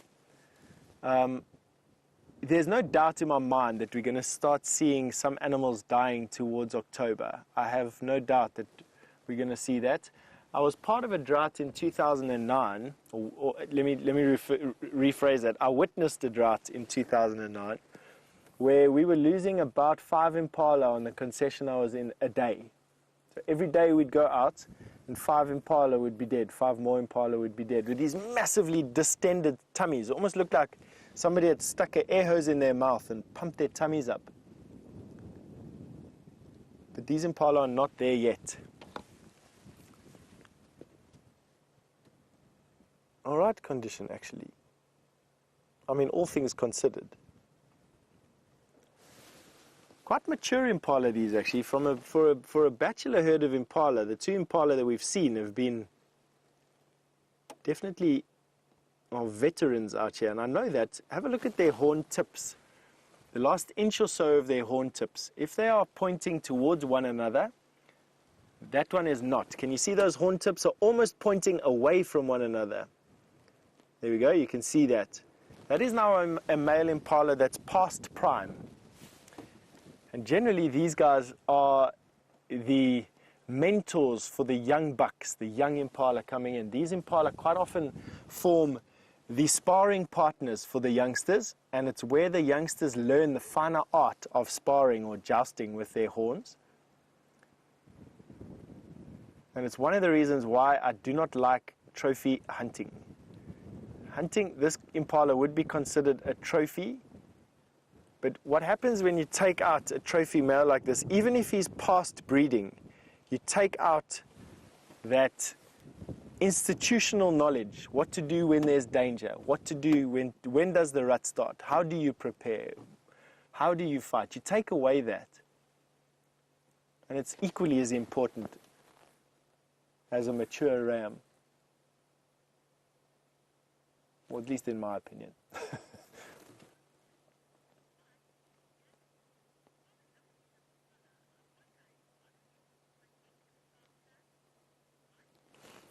So Mike, all the way from Germany, good afternoon Mike, you've asked, are there any springbuck in this area? Mike, unfortunately no, we don't have springbuck in this area. Springbuck tend to be high felt or plateau animals. I want to see if I can actually find you some distribution maps. Yes, I've got one right here. I think this is going to be the best way to explain it to you.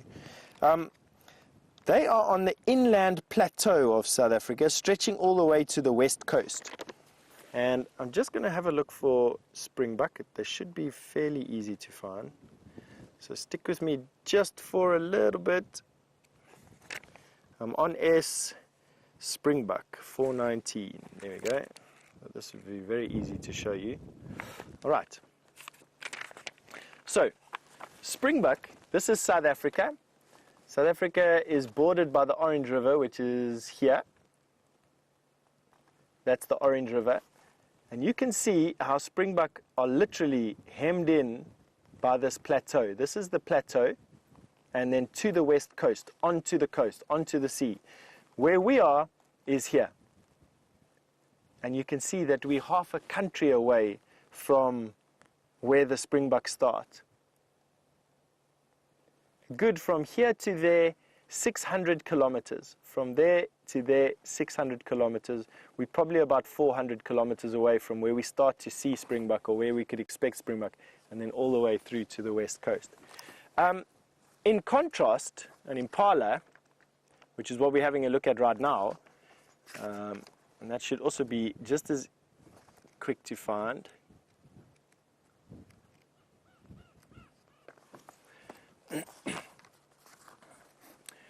You can see impala occur where the springbuck do not, although much further up into East Africa as well. Here's where the rainforests stop and the grasslands start, the tropical grasslands. But you can see where we are, which is here. This is where we are here.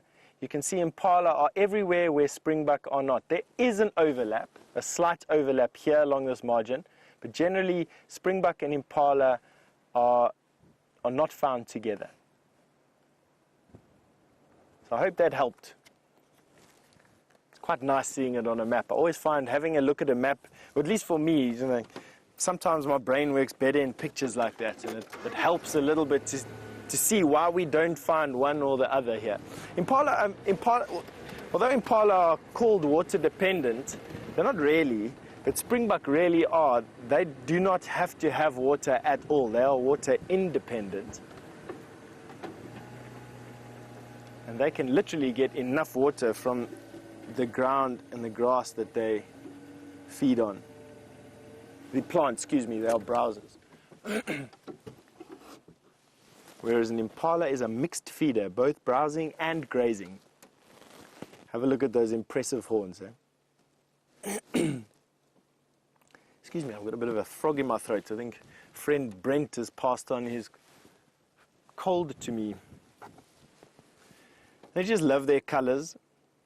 That's called counter shading, where you have dark on the top and light below, or vice versa. One of the more common animals that produce counter shading are sharks, who have lighter undersides and darker top sides, so that they blend into the dark sea below them if you're looking from the top to the bottom, and they blend in with a lighter sea above them. Although, who would ever distinguish a shark silhouette from, I don't know, a plastic bag floating around in the sea, I suppose, is the most common thing nowadays. Look at all those impala. Bachelor herd, all very mature rams.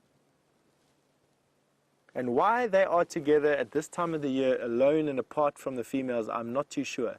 Generally now, the females are all heavily pregnant. They will all have their babies in about November, December, with the first ones actually dropping in late October. And because their bodies are so low in estrogen at the moment, and the males are out of rut, their rut is in May, all these impalas should actually be with the herd, adding more eyes and ears.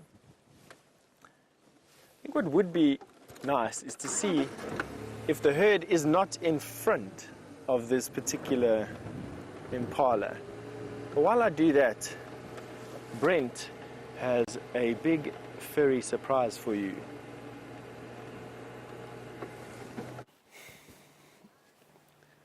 Now, we're not going to tell Steph how we got here. Let's just say it wasn't off the road through possibly one of the worst bits of off-roading I've done in about a year. We just won't tell Steph any of that. We'll just say there's a lion. He just happens to be next to us. And there he is. So this is the male who's been hanging on the peripheries, not too close to that female who's about to come to estrus. And I think he's playing the smart game. Oh, yawn. Half yawn. And the smart game is he's actually going to wait for that lioness to actually properly come into estrus, and he hasn't wasted energy and time chasing and fighting while she's not fully in estrus. And he might just swoop in and claim the rewards.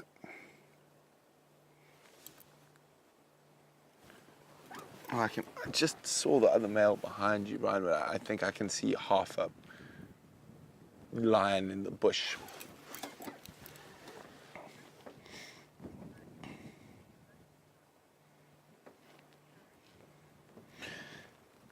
Anyway, thank you very much, Karen, who has answered my Nkahuma question. The Nkahuma Pride were first seen in Djuma late 2006. So I wonder where they came from. Magnoletti or Kruger. Either is possible.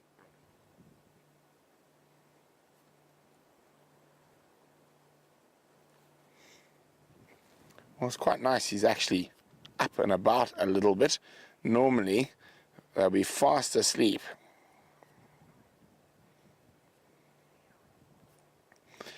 Charlie says, we're so lucky to have a bounty of lions to watch these days. Indeed we are. Charlie, I remember the days where we used to struggle for lions from time to time. But that's how it works out here. Everything goes in cycles.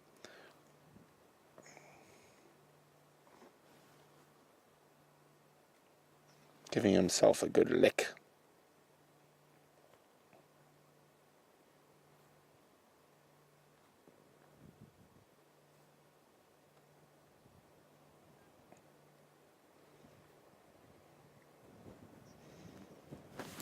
Just trying to see that other male had his head up for a second, but he's put it down. I'm pretty sure the rest of the pride. What? I see. I think that's the other male. You see him, Brian? And I'm trying to see. I think I can see some bellies beyond. I think the rest of the pride might be in this little thicket here. There we go. Here's at least two. Is that lionesses, both of them? Yeah, and the male's actually a bit further to the left, I think. So, I wonder where the cubs are. The cubs are probably not too far away. All snoozing still.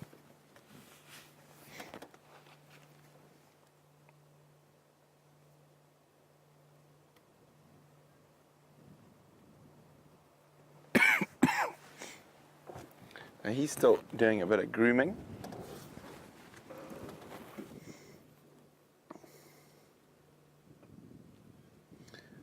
It's going to be interesting to see when that female comes into full estrus. Now Liz says, wow, it looks like he's just been beaten up. Oh, he looks pretty good to me. Normal male lion sort of scars. Nothing too serious.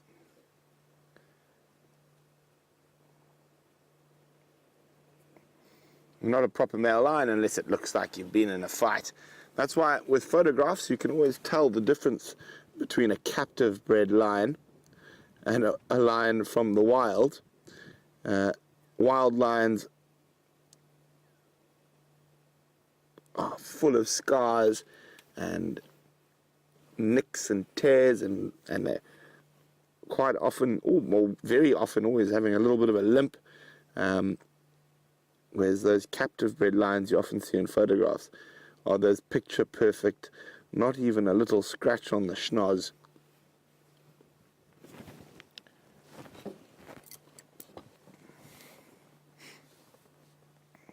Ooh, looks like he's going to growl at a fly for a second there. I do find it highly amusing when a great big male lion growls at a tiny stable fly. Oh.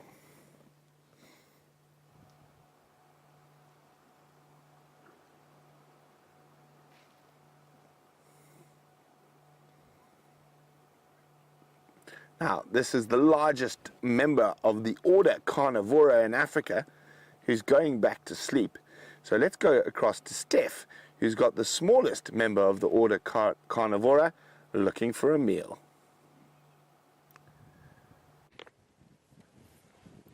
I absolutely have the small terror, and I can guarantee you that my money would be behind the dwarf mongoose if it were the same size as an African male lion. These guys are precocious to the definition of the word precocious. But have a look at this little guy. Now, we see them quite often on Safari Live, and for some of them, they actually don't care about the cars. I mean, we're many thousands of times bigger and heavier than this little mongoose. To give you an example of how big he is, put your two fists in series with one another. In other words, baby finger to index finger, pointer finger, whatever you want to call it. And as long as your two fists are, that is how big he is. As wide as your balled fists and as long as your fists. Tiny, tiny little animal. About 100 grams worth. 100 to 250 grams worth, really. Not a particularly big one, but obviously not feeding, and that is because this mongoose's job right now is to act as a sentry for all the other ones around the area. So they're all feeding here somewhere. I actually got them in view here. They're on the other side of the car. They've just picked a high point next to that termite mound on the right-hand side. Look at the feeding frenzy going on the left. They are all feeding, showing a very different behavior to the one that we've just been looking at.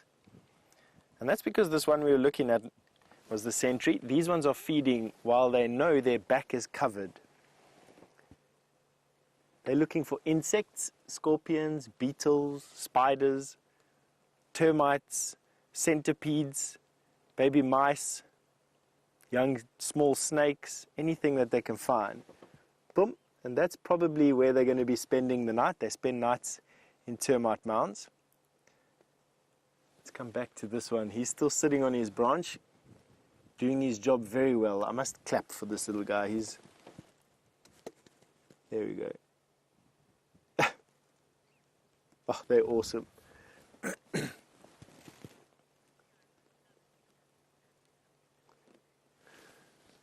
Now, I heard something interesting. Now, I've been seeing dwarf mongoose, I don't know, every second or third day for many, many years.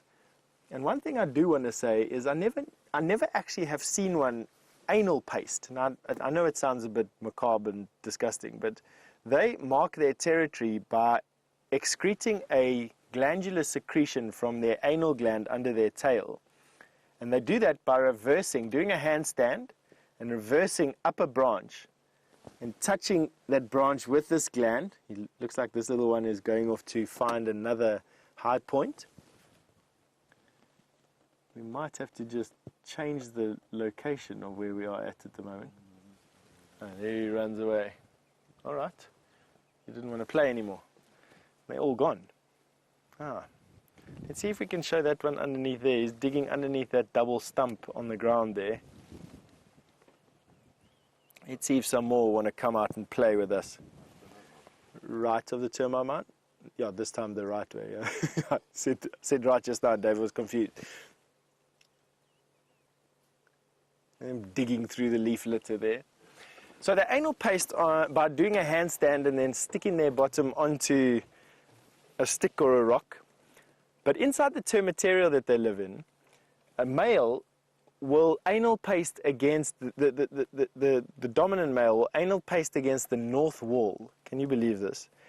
And it's because the north wall of a termite mound gets hotter first with the sun that's always in the northern sky in the southern hemisphere and wafts his smell all over the nest and therefore imbuing his family's fur with his smell, and then he will individually go and anal paste all over his family so that everybody carries his smell. Now, if that isn't mongoose behavior 101, I mean, I just thought it was such a fascinating thing. Having seen this little mongoose anal paste, I'd never seen it before, and then reading up a little bit about this anal pasting behavior and how these males are just absolutely compelled to do this.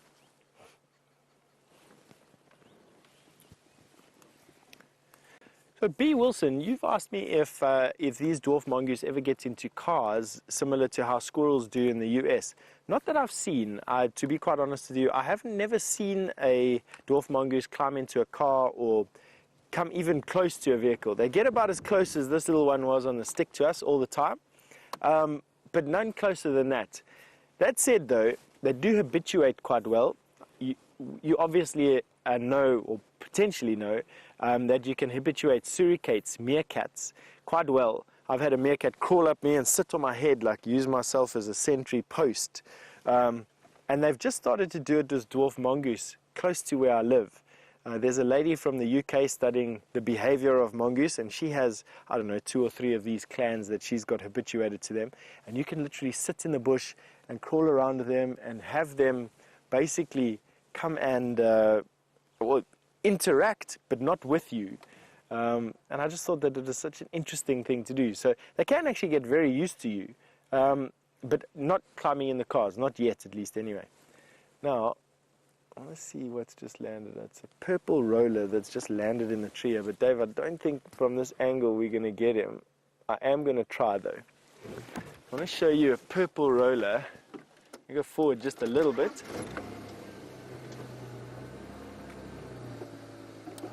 It's going to be a very difficult find. So you see him in the top of the tree.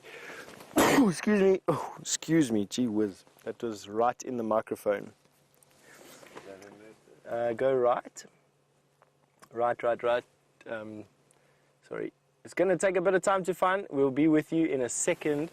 Oh, it's just flown away. No problem. All right. Crisis over. We missed the purple roller, but it's okay. We're going to go back to the dwarf mongoose here now. Let's go backwards.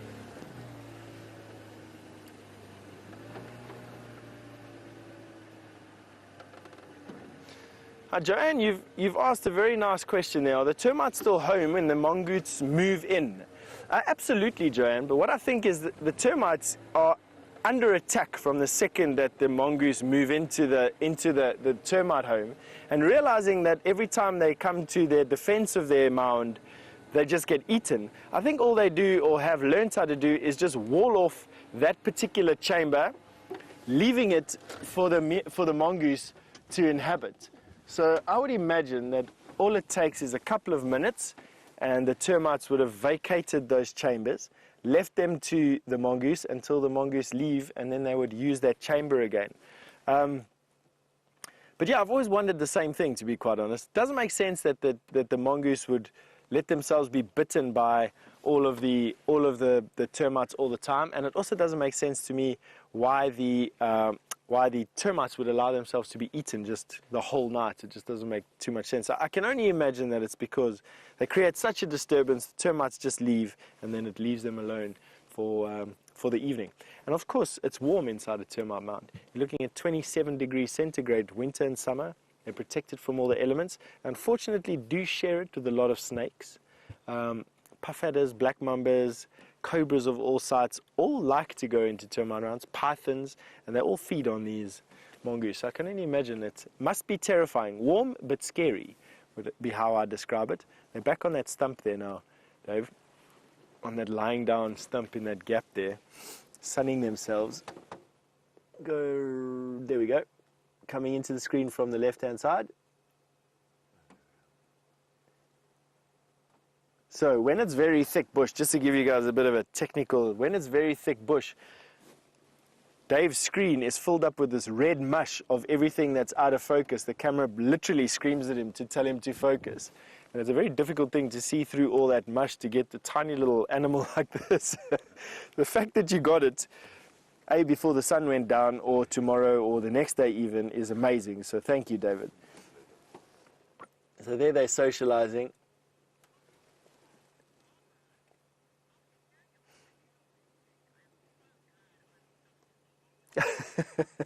So, Barbara, you said after hearing about the anal pasting habit of the dominant male mongoose, you're very glad that you are not a mongoose. I think everybody listening today shares that similar sentiment, and I know I do. I absolutely don't want to get anal pasted by my father at all. And I certainly don't want to anal paste my wife or my son. So a bizarre compulsion, completely alien to us, nonetheless real in the animal world and not too far away from where we are right now. These little guys have once again disappeared, have this habit of disappearing. I don't know where they're going to go. They will choose a different termite mound to sleep in every night. And they have these tiny little territories, I mean, a couple of hectares. That's it. And they will have up to 30 burrows in this tiny little territory that they defend from other mongoose. And they will go to a different one every night. Sometimes coming back to the same one after a couple of nights, but swinging through these ones. And they do that to avoid predation. So while it is a danger going into a termite mound that's already inhabited by a snake, for them, I think the risk is worth it. They don't live there and have a snake come and catch them in their hole, in their burrow.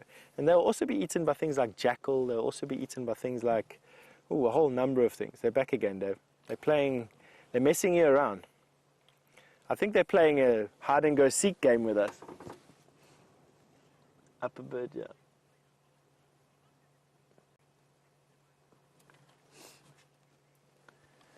Joanne, you've asked an unanswerable question. You asked, how long does it take to build one of these termite mounds, and how many termites are in there? It is a question that has been raging around the natural world for an age. If you were watching a little bit earlier on in the show, you would have noticed a very large weeping boerbean tree that I was showing everybody on top of a termite mound.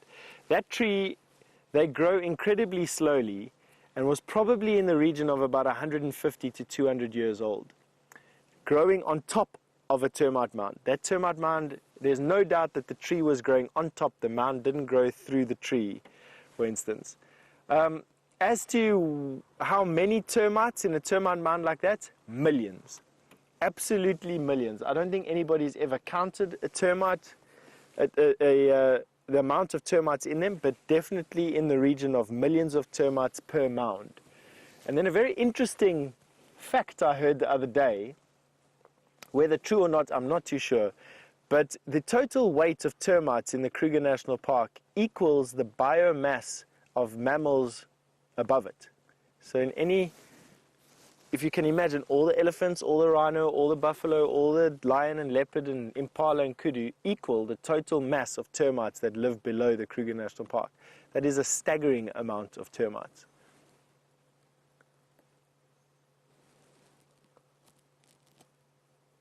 So yeah, I hope that answered your question, the unanswerable. And you have, that boerbean tree was 200 years old. Quite often you find tamboti trees on top of termite mounds that are 3 times the age of that particular boerbean.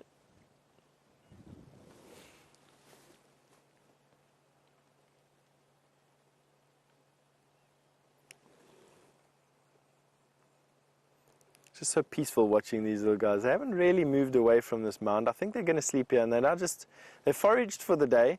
I have no doubt that they either did or didn't find enough food for today, and now they're just busy gleaning the last few insects that they can find around their den site for the night.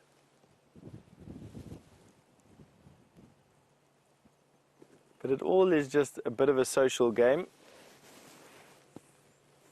And then going to sleep again. Just before sunset, they'll disappear.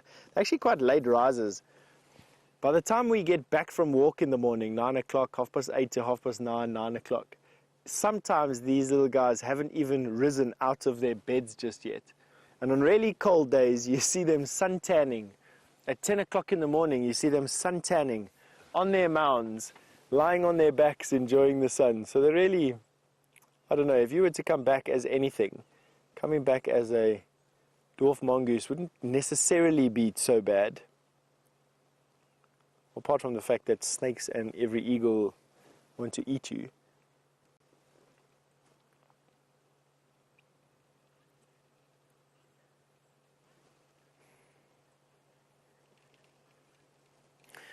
Now, Roger, you've asked me if there's any local species of mongoose that attack mambas. I gathered from, you heard the story same as I did, that Riki Tiki Tavi, the story or the folklore story, the fable of a mongoose attacking a snake or a cobra. And yes, in India they do pit mongoose against cobras. We see pictures of it all the time in vicious fights that they bet money on. Here, mongoose and meerkat will both, excuse me, just for breaking off there, I didn't mean to, there's just an alarm call going off on behind us. Sounds like a bird though, so I'm going to carry on sitting here. They will mob snakes, absolutely. They join together and they shout at that snake. They can even nip at its flanks. As to killing it, I think that slender mongoose, definitely. Perhaps mellors, marsh mongoose, the Selous mongoose, all these solitary mongoose who don't have one another to rely on for food and for protection and for help, they definitely would go for a snake. A white-tailed mongoose would be big enough to take on something like a big snouted cobra, perhaps. These little guys, no, they would run away from a big snake like that, especially a mamba. I have watched mambas hunt squirrels and dwarf mongoose, so they definitely would form part of a mamba's diet. Whether they'd be able to affect any meaningful defense, I'm not too sure. I think no. I think that they'd get eaten very quickly by a mamba.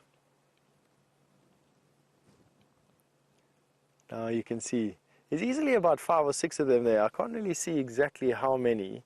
That one individual that was acting as a sentry, he still hasn't come back from wherever he's disappeared to. He ran off into the bush on the other side of us. Now we've got a francolin that's making an alarm call near us, but I think it's a predator. A predatory bird, I should say. So Kathy, all the way from Florida, you wanted to know if mongoose are related to meerkats. They certainly are.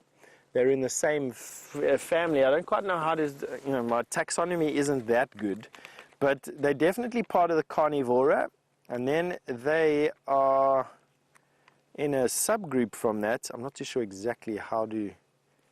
Herpistidae is what they are part of, and Herpistidae, I'm busy having a look at over here, is part of the larger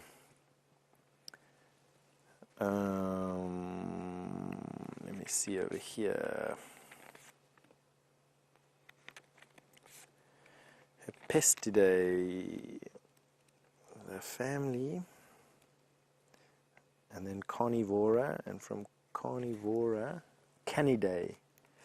No, that is not them.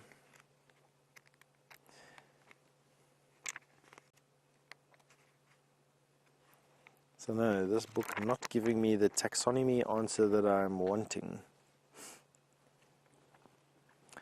Not to worry, but yes, they are all part of the Herpistidae family, and from that you have suricates or meerkats and all your mongoose as well. They're all part of exactly the same thing.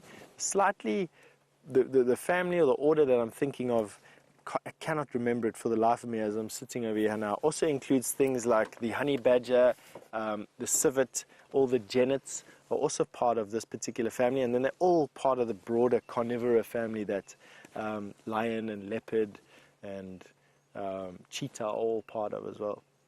So yes, they are with one another. All right, I think from now, let's carry on going. Let's see what else we can find. The day is starting to end. Thankfully, my face feels like it is on fire from the sun this afternoon. It's been a proper scorcher of a day, and it just seems that we've been traveling gradually north for most of the day. And obviously, with me turning over my left shoulder and looking at you, the western sun has just been beating into my face. But at least it'll make it shine nice in the dark.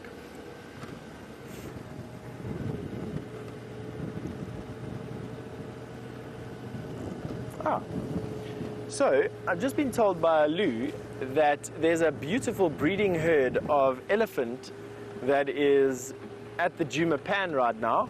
We're a little bit far away. We are right on the boundary with Torchwood, close to the cheetah cut line.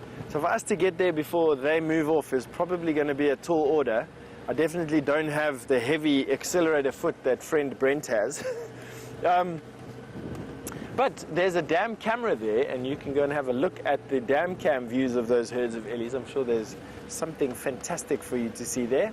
Otherwise, I'm always here, yakking away. I want to go and have a look at what's in Buffelshoek Dam, or actually Buffelshoek Puddle, Buffelshoek Algae, I don't know what else to call it, sludge pool.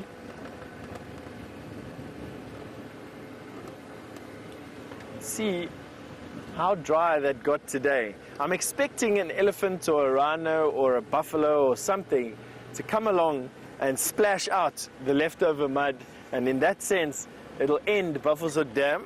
I was expecting it this morning already, but we didn't see anything going through there. Just one 3-banded plover that was busy pecking at, I don't even know what. I couldn't see him actually pick up a single insect, but nevertheless he did. Let's go this way. Lots of tracks here. Even baboon tracks. Fascinating the way that during this dry season baboons have managed to come back onto Djuma after being absent for quite a few years. We're starting to see baboons more and more regularly, hearing them in actual fact a lot more than what we're seeing them. Have a look at these game paths. This is what I'm talking about on this side. These are starting to be worn deeper and deeper as the season progresses. And you can see here and going through there. And that is a game path. That is what animals use to and from feeding areas and water. And that would snake. Probably this particular game path snaking all the way through to Buffelshoek Dam. Right, but Brent has left the lions for some reason. I'm sure he wants to tell you why, so off you go. See you a bit.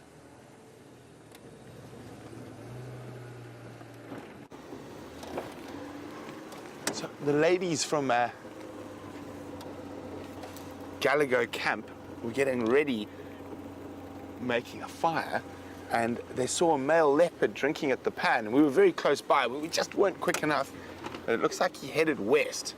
So he couldn't have gone too far north because that's where the lions are. The lions are very close here. So we're just going to go very slowly and just check a little bit further down Gallagher shortcut. So he was seen coming west through here, so keep your eyes peeled.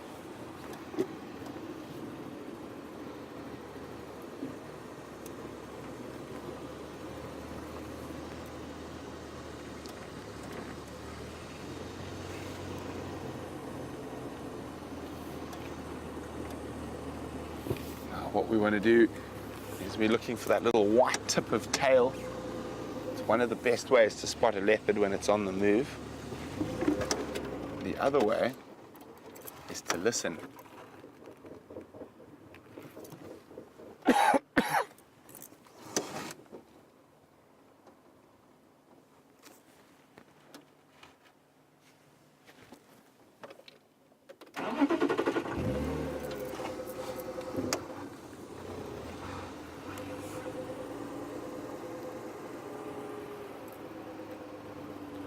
Now, I wonder which leopard this could be. It could be Tingana.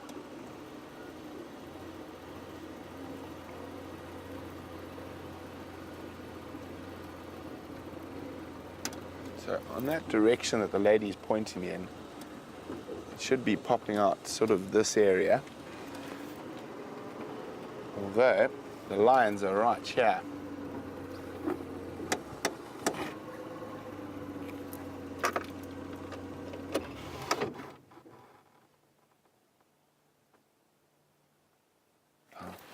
Listening for bird alarm calls, squirrels.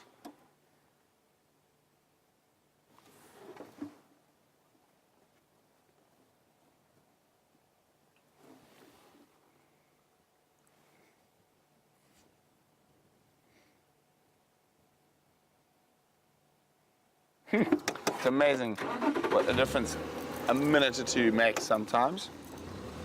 Let's just go a little bit further down. We'll turn around and head back towards the pan. Maybe he's just stopped somewhere close by for a snooze. Now, this is where the lions are, just here.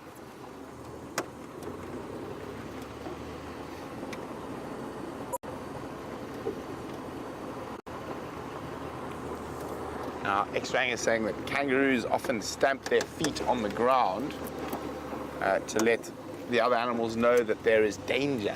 Are there any African animals that do that? Well, not to my knowledge. They generally use alarm calls, barks, snorts, trumpets, those type of things. Now, I doubt that leopard would have come. Well, it's not impossible. I have seen leopards sneak up and have a look at sleeping lions before.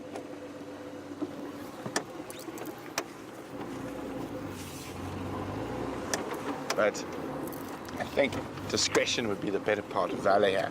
So I've got to assume he's pushed further to the south. The lions are just here, probably 100 meters in there, on the edge of the little river system there.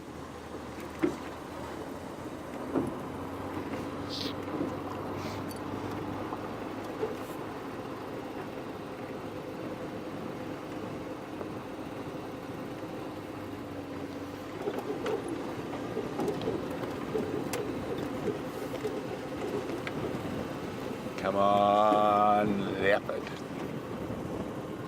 Be nice to see a leopard. Those lions in some really thick bush there.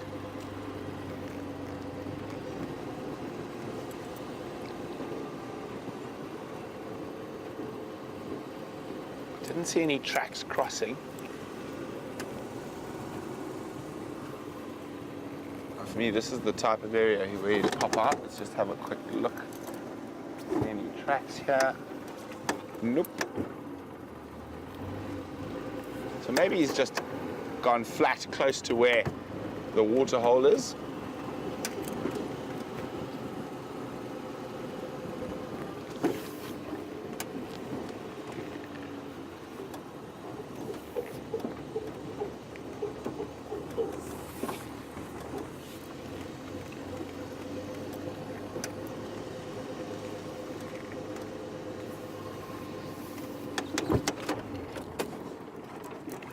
So he could have easily laid down in this section of thickets here to the right of me. We might have actually been ahead of him. Well, the big problem is there's quite a few different routes he could take out of here.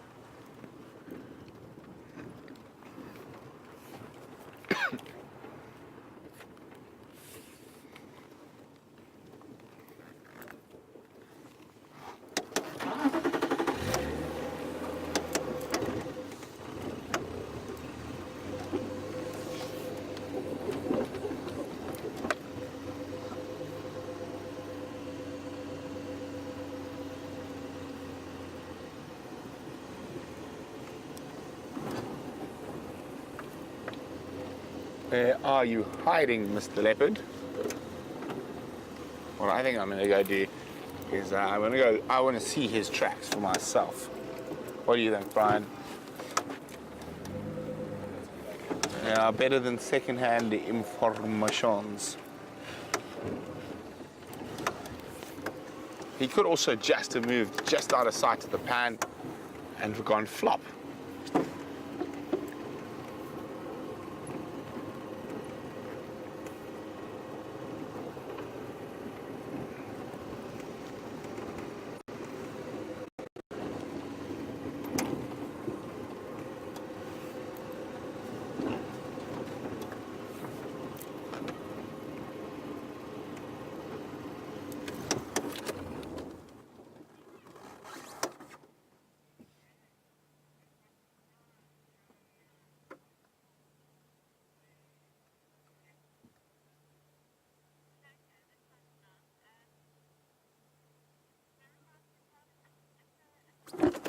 Yeah, just having a quick listen.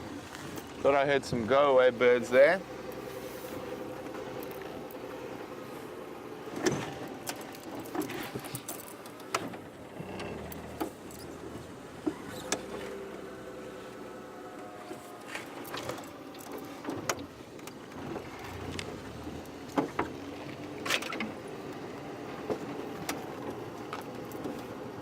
Okay.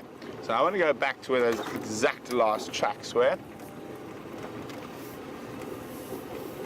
Make sure he isn't just snoozing close by.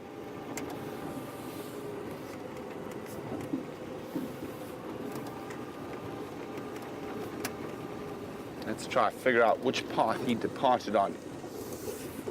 And then we can figure out which way to go. This is where he came in from.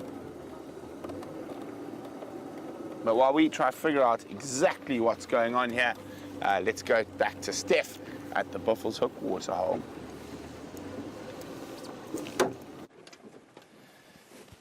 And we are at the Buffalo's Hook waterhole, and the hippo that was in his perfect pond at Vuyatela yesterday, and in this Buffalo's Hook cesspool the day before, has now returned to his jacuzzi. And I can only imagine that there's something in this mud that he's really enjoying. There he is over there. He wasn't here this morning. So he was seen earlier this morning by someone on our camera at Vuyatela with an injury. So he's obviously walked from there in the middle of the day or during the game drive. And he's now come to plop himself back into this mud. And for a reason I cannot know, today was an absolute scorcher of a day. And although he is covered in some mud, that must be, in actual fact, it actually has got to be quite comforting. I remember fondly as a boy in about 1996, a friend of mine and I took a mud bath in a puddle that was there from some flooding that had occurred in the area, and we ended up lying in this mud puddle the whole afternoon. These two boys, stark naked, lying in this mud puddle, enjoying the rain coming down intermittently, and it was actually quite nice. The mud sort of buoys you up. I'm going down a path now I don't want to. It's like one of those things, the more I speak, the deeper the spade my tongue becomes. I'm going to go forward a little bit just so we can get the picture of this hippo a little bit better. And then also note on how many doves are around this particular pan again. Similar to yesterday at Vuyatela, we had this influx of birds and doves. And there you can see all of these Cape turtle doves that are coming down. I mean, it's not to drink. There's no water there. And yesterday, similarly, at Vuyatela, they weren't drinking. They were just standing on the sand next to the pan. There's a bird there. There's a patch of birds here in the bottom corner. Every now and again, one turns itself upside down in a hollow there, and I can't see if it's got water in it. Let's just look there for a bit. See, there we go. That bird is upside down in that pan. I don't know if he's drinking or not. They can't drink upside down. Maybe there's some type of seed or mineral that's leaching out of the mud. I don't know. An interesting unknown phenomenon.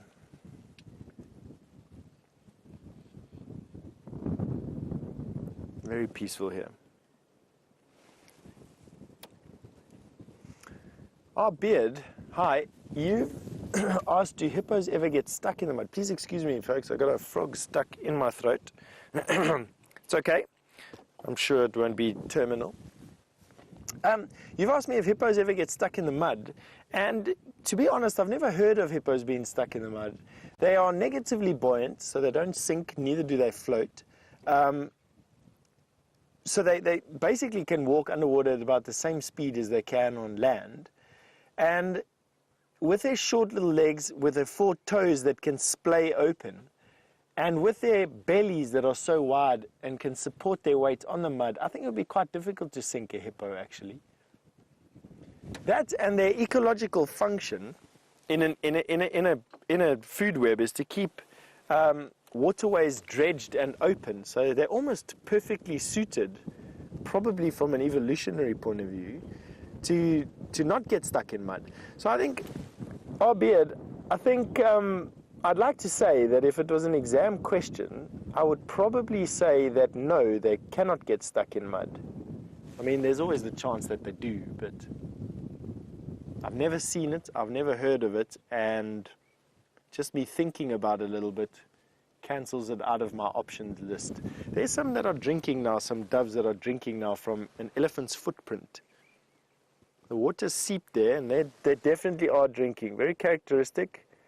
Sucking water up, and then... Are they really? I never knew birds could actually drink upside down. Having owned a few pet birds in my time, I've always watched birds dredge water basically and then lift up their chins basically to swallow. These birds, they're all upside down, staring at maybe what they're doing is they're staring at their reflections in the water.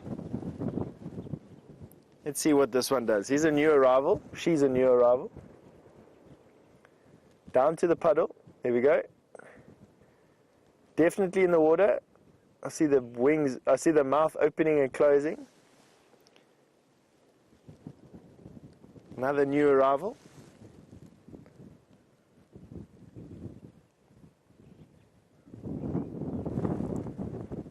I would have to say that these doves are probably drinking upside down.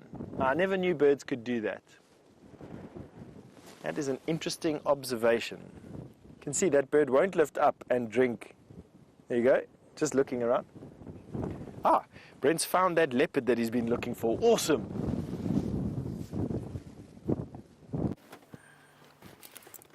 You can just make him out. We actually found him on foot. So we went to go look at the last tracks, and while we were walking, he popped out in front of us. Let me try to go back a little bit. So I think it's Tingana. This is the first time I've seen him properly. I didn't have the best look while we were on foot. I raced back to the car. But it does look like Mr. T. Hey, big boy.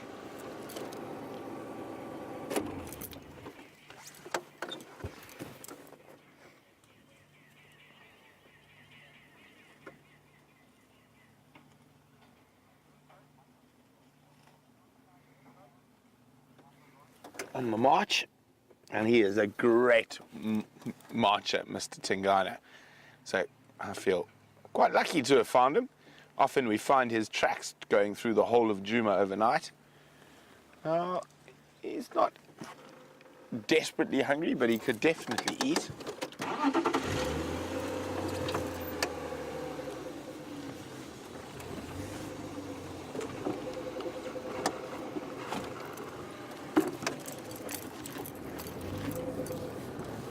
Are we behind us? We good? We good?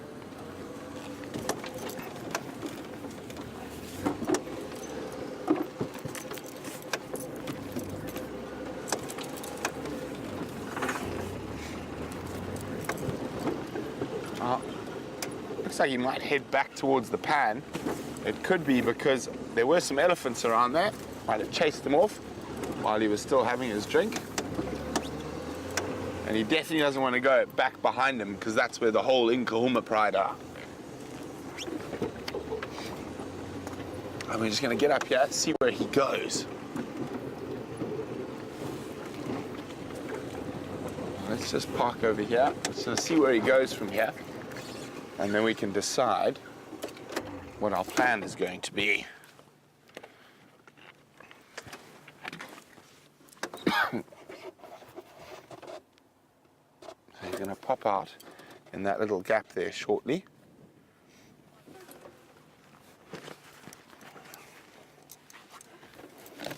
Oh, has he gone flat? Mm-hmm.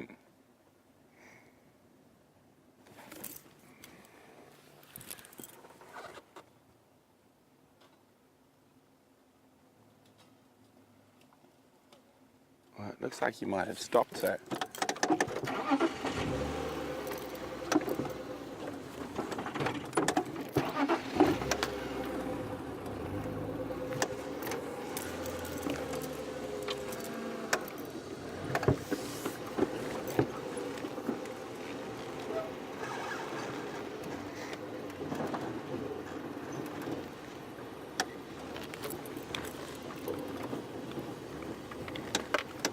You can see where he's laid down. So if we look in front of Aubrey's car, he's decided to go flat there. So we're going to move around to where we can get a view of him.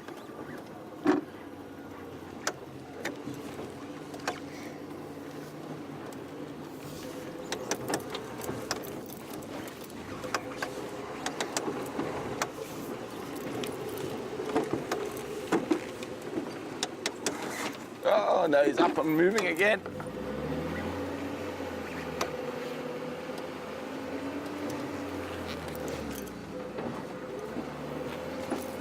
He's going to come up behind us. Ah, there we go. See, if we just stayed in the same spot we wanted to.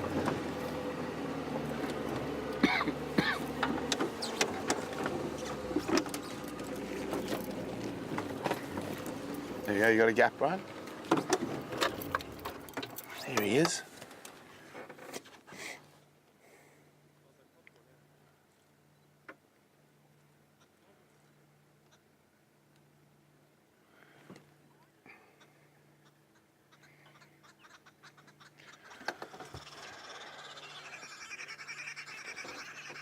Now, as you can see, Mr. T is still limping. He's been limping for quite a while, and Arjun was wondering that. So he has been limping. It's got much better. It's not unusual for these animals to have a limp. They do lead a very, very physical life. But by no means does it look like it's hampering him at all. He's still looking in splendid condition.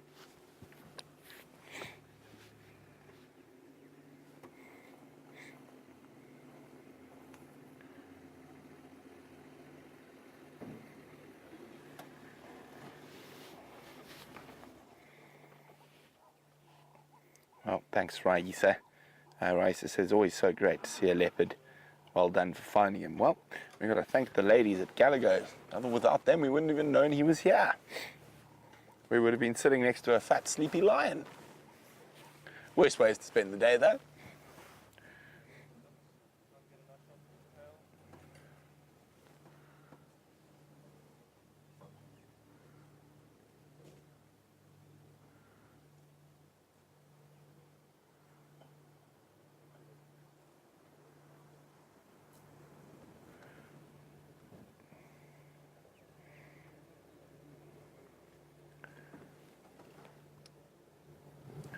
Now, I wonder where he's going to go from here. Looks like he might head straight back to the pan. Or he might keep in this little gully that goes down towards in front of Vuyatela camp.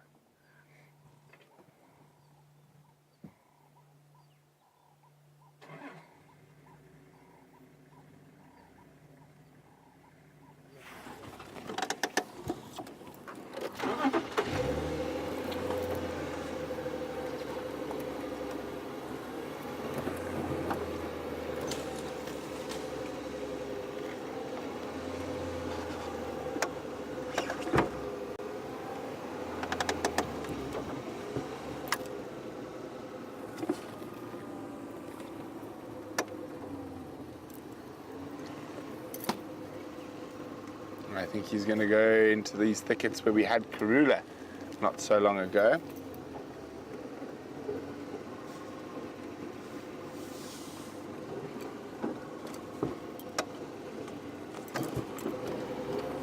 Oh, and he's going to lie down again.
Terry's wondering, why does it seem that leopard eye color varies more than lion eye color? Well, they're different species, and I could not give you one straight answer. Even though there is variance in the eye color of lion and leopard, it's not that, well, sorry, within leopards, I mean, it's not that noticeable. I mean, it's green, but it's still gold green, or it's brown, but it's still gold brown. So that golden eye color is the predominant color that sticks. That comes to mind when one thinks of leopards.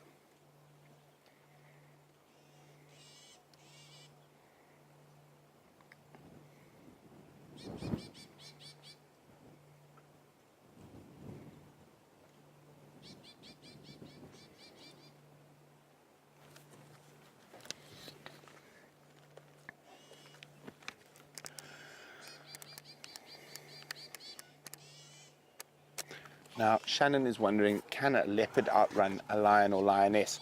They can. They are slightly faster.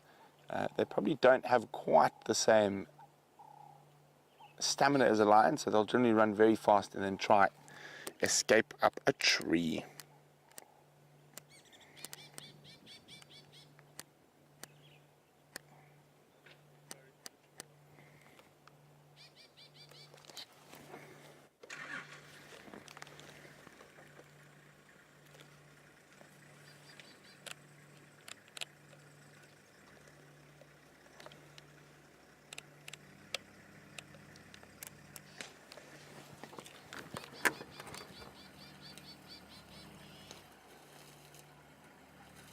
Chai Town Connie would like to know, what does the name Tingana mean?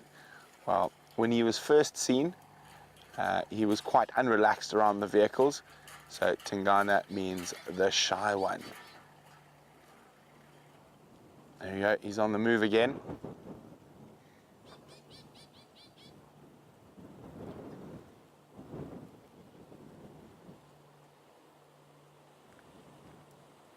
Oh, he's going into some difficult country now. So I'm just going to let Aubrey go past us and then I will follow on. But he's heading down towards the head of the Mawati River, which flows past the front of Vuyatela camp. While we try, see if we can get another look at Mr. T, let's go to Steph, who's got a glorious African sunset. You know, I have to applaud my teammate Brent Leo Smith on his tenacity and perseverance and skill at finding these animals. It really is amazing. And yes, we've got a bit of a sunset going on. We had the sunrise this morning. You shared it with us, and or some of you shared it with us. Others get to share the sunset with us, and it'll be gone in literally the next couple of seconds. As fast as what the sun rises here, the sun sets. And we've got this quite stiff breeze blowing at the moment. That sun is still a little bit too intense for me to look at it directly. It's still leaving, I have probably about 77,000 suns every time I blink now in my vision. So I'm still watching it the same as you through the television screen for now. Isn't that beautiful with those trees in the foreground? You just see the breeze blowing the leaves that we have. Heralds something, some other type of front, although there's not a cloud in the sky. Not even one single one.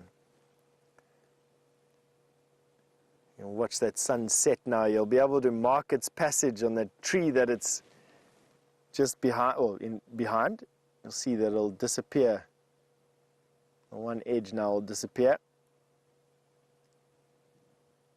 There we go. Ooh. Inevitable is the word I like to use.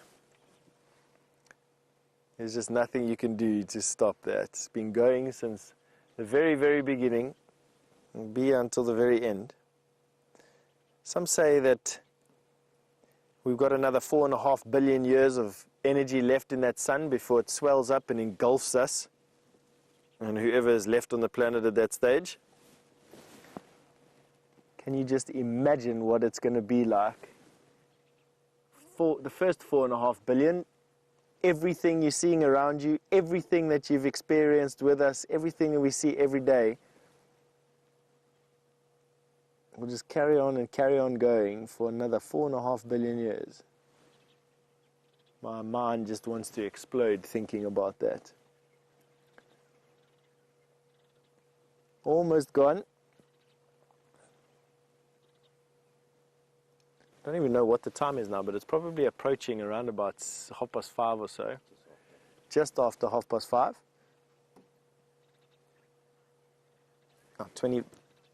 25 to 6 actually. And tomorrow morning you'll be able to watch the sun rise with us at probably 25 past 6 or somewhere around there. Probably not as late as 25 past 6, but anyway, the sun is about to go down. Enough of my musing over that. Say farewell to the sun. Last couple of seconds, and there it goes. Gone. Just leaving us with this very rosy glow.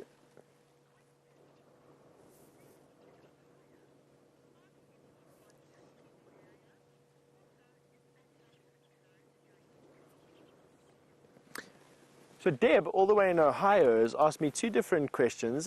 Do we find mupani trees in this area, and is anthrax a recurrence in the drought? So on your first question, Deb, not exactly where we are right now do we find any mupanis, but they're not too far away. The mupani belt that we have around us literally starts in the Timbavati, which is on the other side of the Manyeleti, which is maybe 20 kilometers, less than 20 miles away from where we are. We start seeing the first mupani. And to your other question, anthrax, this is the time when anthrax comes about. Anthrax is an ancient bacterial spore, and basically is transferred through vultures and hyenas and a couple of vectors. It's a heavy spore, and what it does is it gets washed to the bottom of these pans, similar to Buffelshoek Dam, like this. And in low areas, so in areas like this and like that, where animals come and drink, that is where you find anthrax spores are concentrated, and with there only being this water that you see here and little patches of water like we saw where those birds were drinking, that is where the anthrax spores will be at their most concentrated. The ruminants will come and drink water, they will pick up the spore, they die from anthrax, their bodies get opened by vultures and hyenas, and then the cycle goes around. They pick up those spores, they then come and wash off and drink inside dams and bits and pieces of water, wherever it is, that anthrax spore washes off of them back into the water, and the cycle starts again. So, does that answer your question, I suppose, as to will we see anthrax this year? I don't know. Some years are worse than others. Dry years tend to be much worse than wet years. However, you know, you just don't know. I would expect that anthrax will come about. We'll start seeing it from now, from these dried up pans, all the way through to the first rains, as soon as the water rises again past where these spores are harbored. But yeah, it's a naturally occurring thing. It's not something that's been chemically or genetically engineered to kill us. And while we can get it, I wouldn't want to go rummage around in any dead impala or kudu or giraffe that I see, or even buffalo. And I definitely wouldn't want to give a vulture a hug anytime between now and about January, or ever in actual fact, but most specifically between now and about January. There's really no, there's no danger for us out here. It's just, we just don't touch carcasses, that's all. So you become a little bit more wary about what you do and how you pick up things. Like from now we won't be picking up any bones, digging around in any carcasses, and we'll wait for the first rains to wash off those spores. I've just noticed something that I haven't seen at all, but the sunset was shared with us by two vervet monkeys sitting at the top of a tree in the background there. So if you zoom in just left a bit into that tree in the middle there, yes, the monkeys are, now I've got to try and find them for you. Which tree are we in? There we go. So that one there, Dave. There you go. There's two vervet monkeys that are sitting in the tree that has just enjoyed the sunset similar to us. Yeah. You probably find that that's the dominant pair of vervets in that particular family, and it's just mom and dad sharing a gin and tonic, watching the sun go down, exactly what you should be doing in Africa. Very, very cool.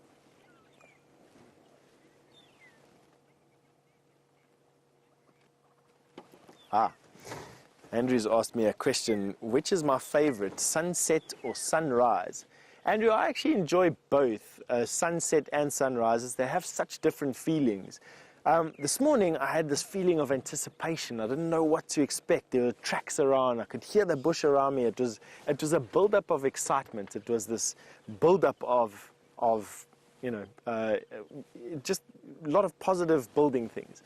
By the end of the day, watching a sunset like this, and after we've had a busy day like we've had, and we're successful, we've found some lion, we've found some leopard, we've had an awesome afternoon, nothing's broken, I always feel this calming sense. So I like both. They're both, for me, completely different from one another. One is a build-up of excitement and a build-up of tension.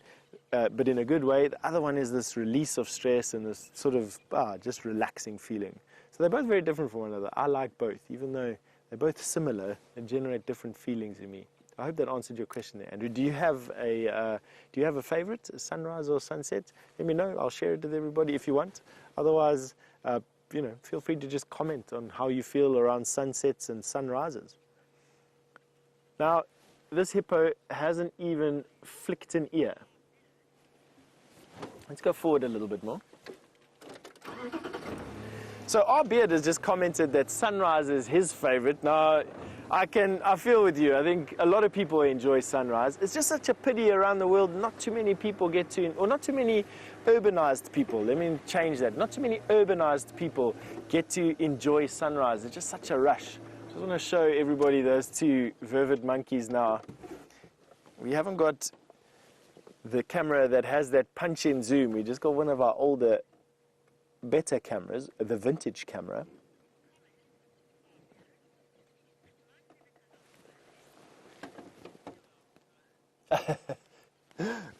RB's just recommented and said that it's mostly because he's lazy that he sees far more of the sunrises than he does the sunsets. You can see those monkeys are huddled over, just keeping warm at the moment. Sun is down, their evening vigil starts.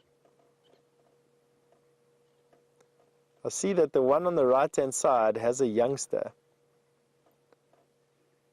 And the youngster is being groomed. So the one on the right-hand side, which looks a little bit swollen, that is a baby that's tucked in. The one on the left, I'm not quite sure why it is such an amorphous mass, but I can't see, my binoculars are not big enough. I think it's just the way it's facing us. Although there could be 4 monkeys there, each one holding on to a parent. Doesn't that just look so awesome? 2 monkeys sitting on a branch, watching the sun go down. There, definitely. You can see now the 2 heads, all 4 heads separated there. Watching us, watching them. So they're just holding on to one another for what seems to be a blustery evening in store. That's just really cool. Alrighty. Let's get going. I was around about this time of the evening. It actually was a little bit later than this that the first of the sandgrass rocketed into Vuurtelapan. I doubt there's going to be any sandgrass coming here. I mean, you never really know, to be honest. I mean, those doves came in at almost exactly the same time that the doves came in yesterday to Vuurtelapan to come and drink upside down or whatever they were doing in the mud over here. Mr. Hippo, I hope you have a good evening. I was wanting to see today if your injury, I could see what injured you. He's potentially here because of the lions last night. They may have harassed him a little bit. And that forced him then to run here. I just see his pink eyelid. There on the left-hand side, you'll notice every now and again his eye blink, and only his eyelid literally doesn't have mud on it. There you can see the eyelid, the pink eyelid.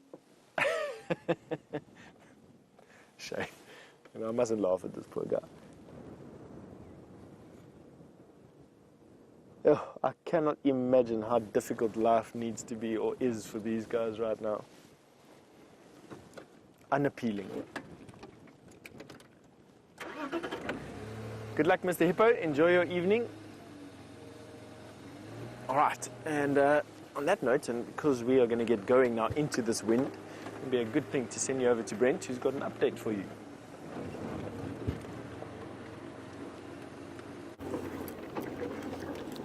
So unfortunately, Tingana went almost on the exact same route that Karula did a few days ago into an impenetrable river system. So we're trying to sneak our way back to where did we go through last? Oh, must have been through there.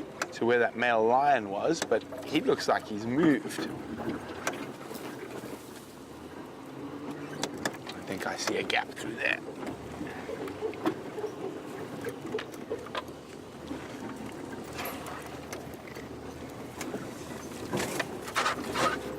Well, I wonder if the rest of the pride have moved as well. If so, I think it's going to be quite difficult to find them again, especially in this area. Oh no, there he is. You see it, Brian? There he is, hiding behind a tree. Okay, let's pop through there.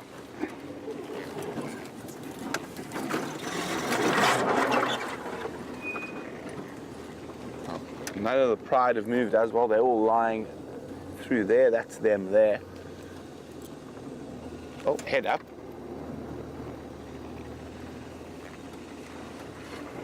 Hello, fatty. Yes, we're back.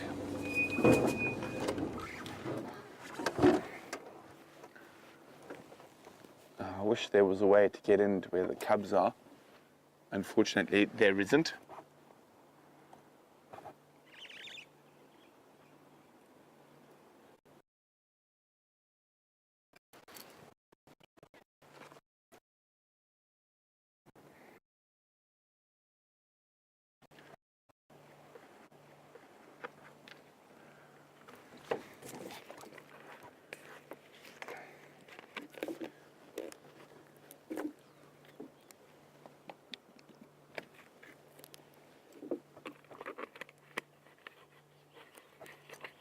So we've been having some incredible sightings of the Nkahumas, Birminghams and the cubs. Andy in Kentucky is saying he's really been enjoying all the cub sightings we've been having. But are all of them expected to make it? If that was the case, Andy, it'd be very, very uncommon. Normally in this part of the world, lion cubs have about a 70% mortality rate. So only 30% are expected to make it. But we are in a drought, so there's a good chance that that rate will go up. There's plentiful food. Another thing that's sitting well is the Birmingham boys are about 6 years old, so in their prime, it's unlikely that another coalition of males is going to be able to challenge them for their territory. Now, the biggest killer of lion cubs is male lions during pride takeovers and changeovers. So during the coalition changeovers, that's when most cubs get killed. And they'll kill any cub under 3 years.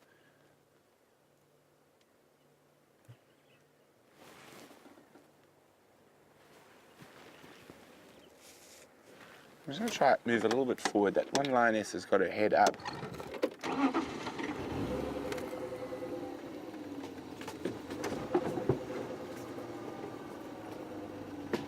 We've got a gap through there, Brian. There we go. Now that's the youngest Nkahuma lioness who has got the attentions of the Birmingham boys at the moment.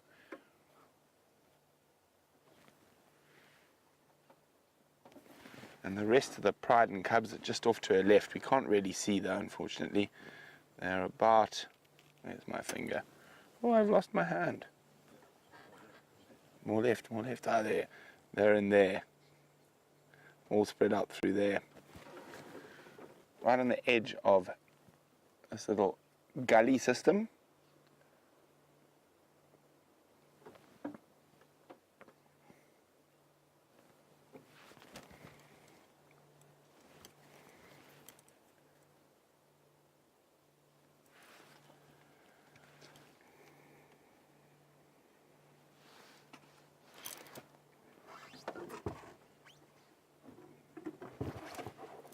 Now, like all the big cats, lions have a very short gestation period.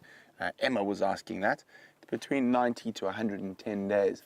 And if they lose cubs, they come into estrus very, very quickly after that as well.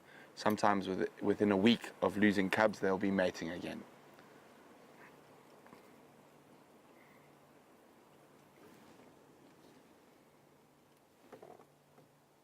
He's phlegm grimacing from the ground.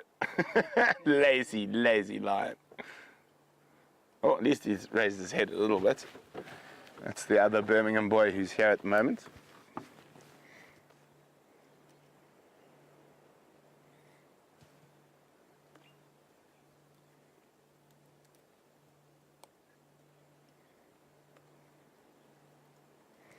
Now, yawning, grooming is generally a precursor to movement, and we are getting to that time of the day.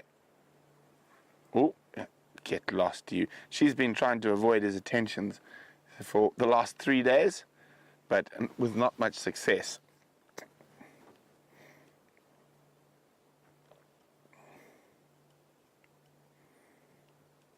Now, they are quite hungry, so hopefully they have a successful hunt this evening.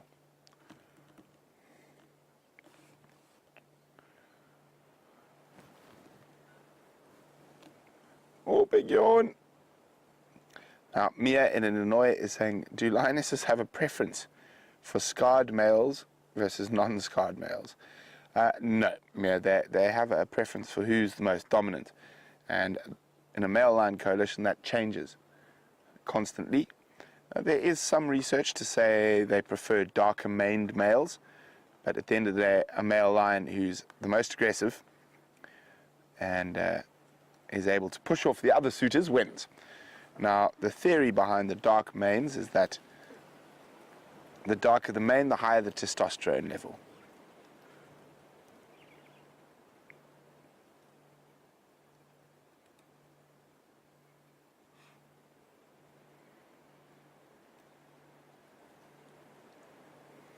Oh, big yawn.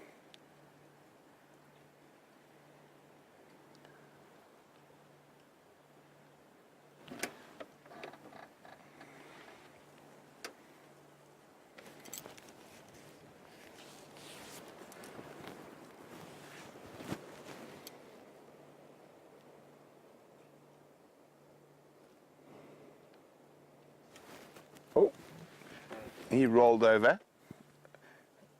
Yes, he did. That immediately grabbed the attention of the other two. Oh, there we go. You can hear a bit of growling.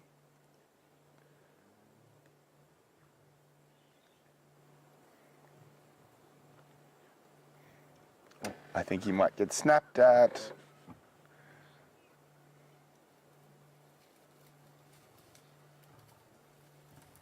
What he's doing is he's moving himself between the lioness and the other male.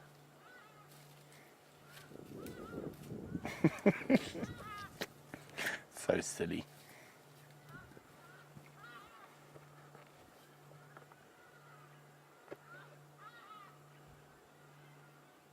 Can you hear the cubs, Brian? No, just hardly does. Oh, you can just make out the cubs. There we go. In the background there. They're also starting to get moving.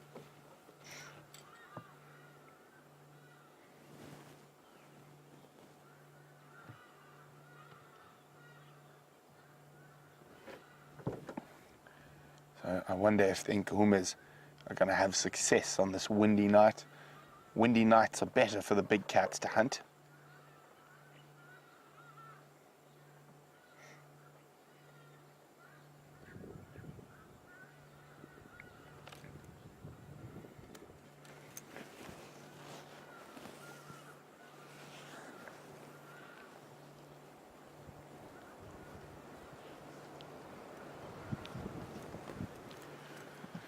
Well, Jay Atkinson is wondering how lions manage to keep their teeth so clean. Well, if you actually were to have a closer inspection, they're not that clean at all, Jay. But it's just probably from use and a pure protein diet. So quite often teeth are stained. If you look at a buffalo or giraffe, impala, it gets stained by the vegetable matter that they eat.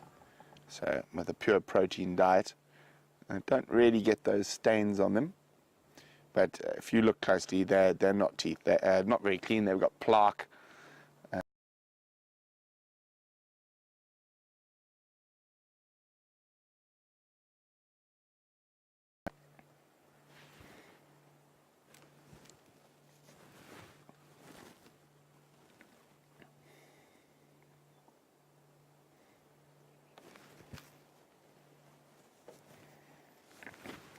So we're going to sit here, see if there's any thing happening with the Nkahumas and Birminghams. While we do that, let's go across to Steph so he can bid you a fond farewell.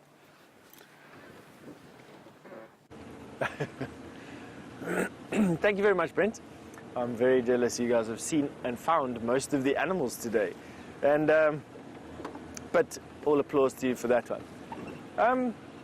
And that is exactly that. It's come to the end of the safari. It's come to the end of the evening and the end of the day. And I just want to say on behalf of probably... Oh, hang on.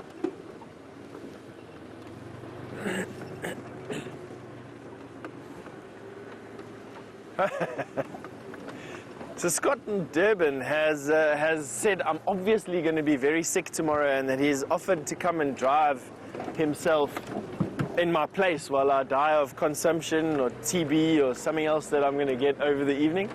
Scott, you're welcome to if you can run here from Durban between now and tomorrow. I'll be expecting you for breakfast. But no, anyway, thank you very much. Thanks for the care, Scott. That's quite kind of you. I'm sure I'll be okay. I hope I'll be okay. But anyway, on that note, I'm going to say goodbye from myself and David. I have to say thank you very, very much for all your support again this afternoon. Thank you very much for all the questions and tolerating all my coughing and spluttering and croaking and all the little mistakes that we all do. Thank you very much for your support again for the Safari Love product and for Wild Earth. And we'll catch you tomorrow morning at 6 o'clock Central Africa time.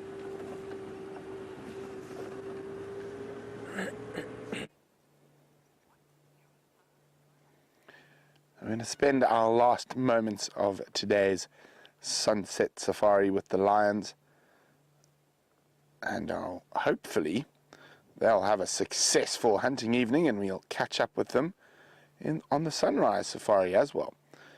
Now, I think Tingana did exactly what Karula did not that long ago and actually jumped into the camp. From where we were, we couldn't really see. So maybe he's after camp bushbuck tonight.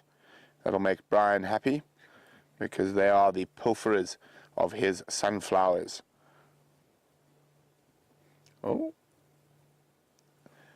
and he's going to follow her into the, excuse me, darkness. And we are left with one very lazy lion, so let's reverse back.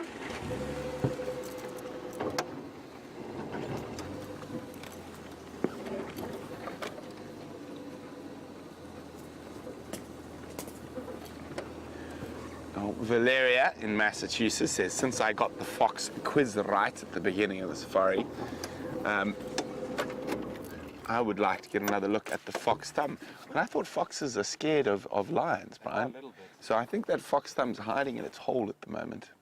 We'll be out there. Maybe it'll pop its head up just now, just before the end of the show. Maybe not. It is close to a big cat, and foxes are scared of big cats.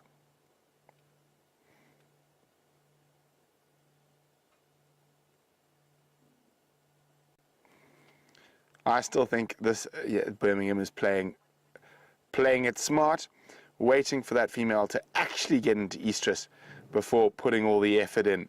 So I think when she's actually ready to start mating, he's going to charge in, chase the other guy away who's doing all the protective work, and then claim the mating spoils.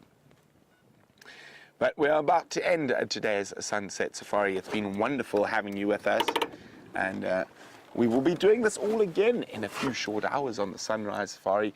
Hopefully lots of lions and leopards about. Maybe Tingana will still be on Djuma. Oh, wait, what's that? It is a fox in Africa, in southern Africa. Isn't that incredible? If I remember correctly, vulpus, the red fox. But from the red fox, Brian and myself, toodaloo till tomorrow.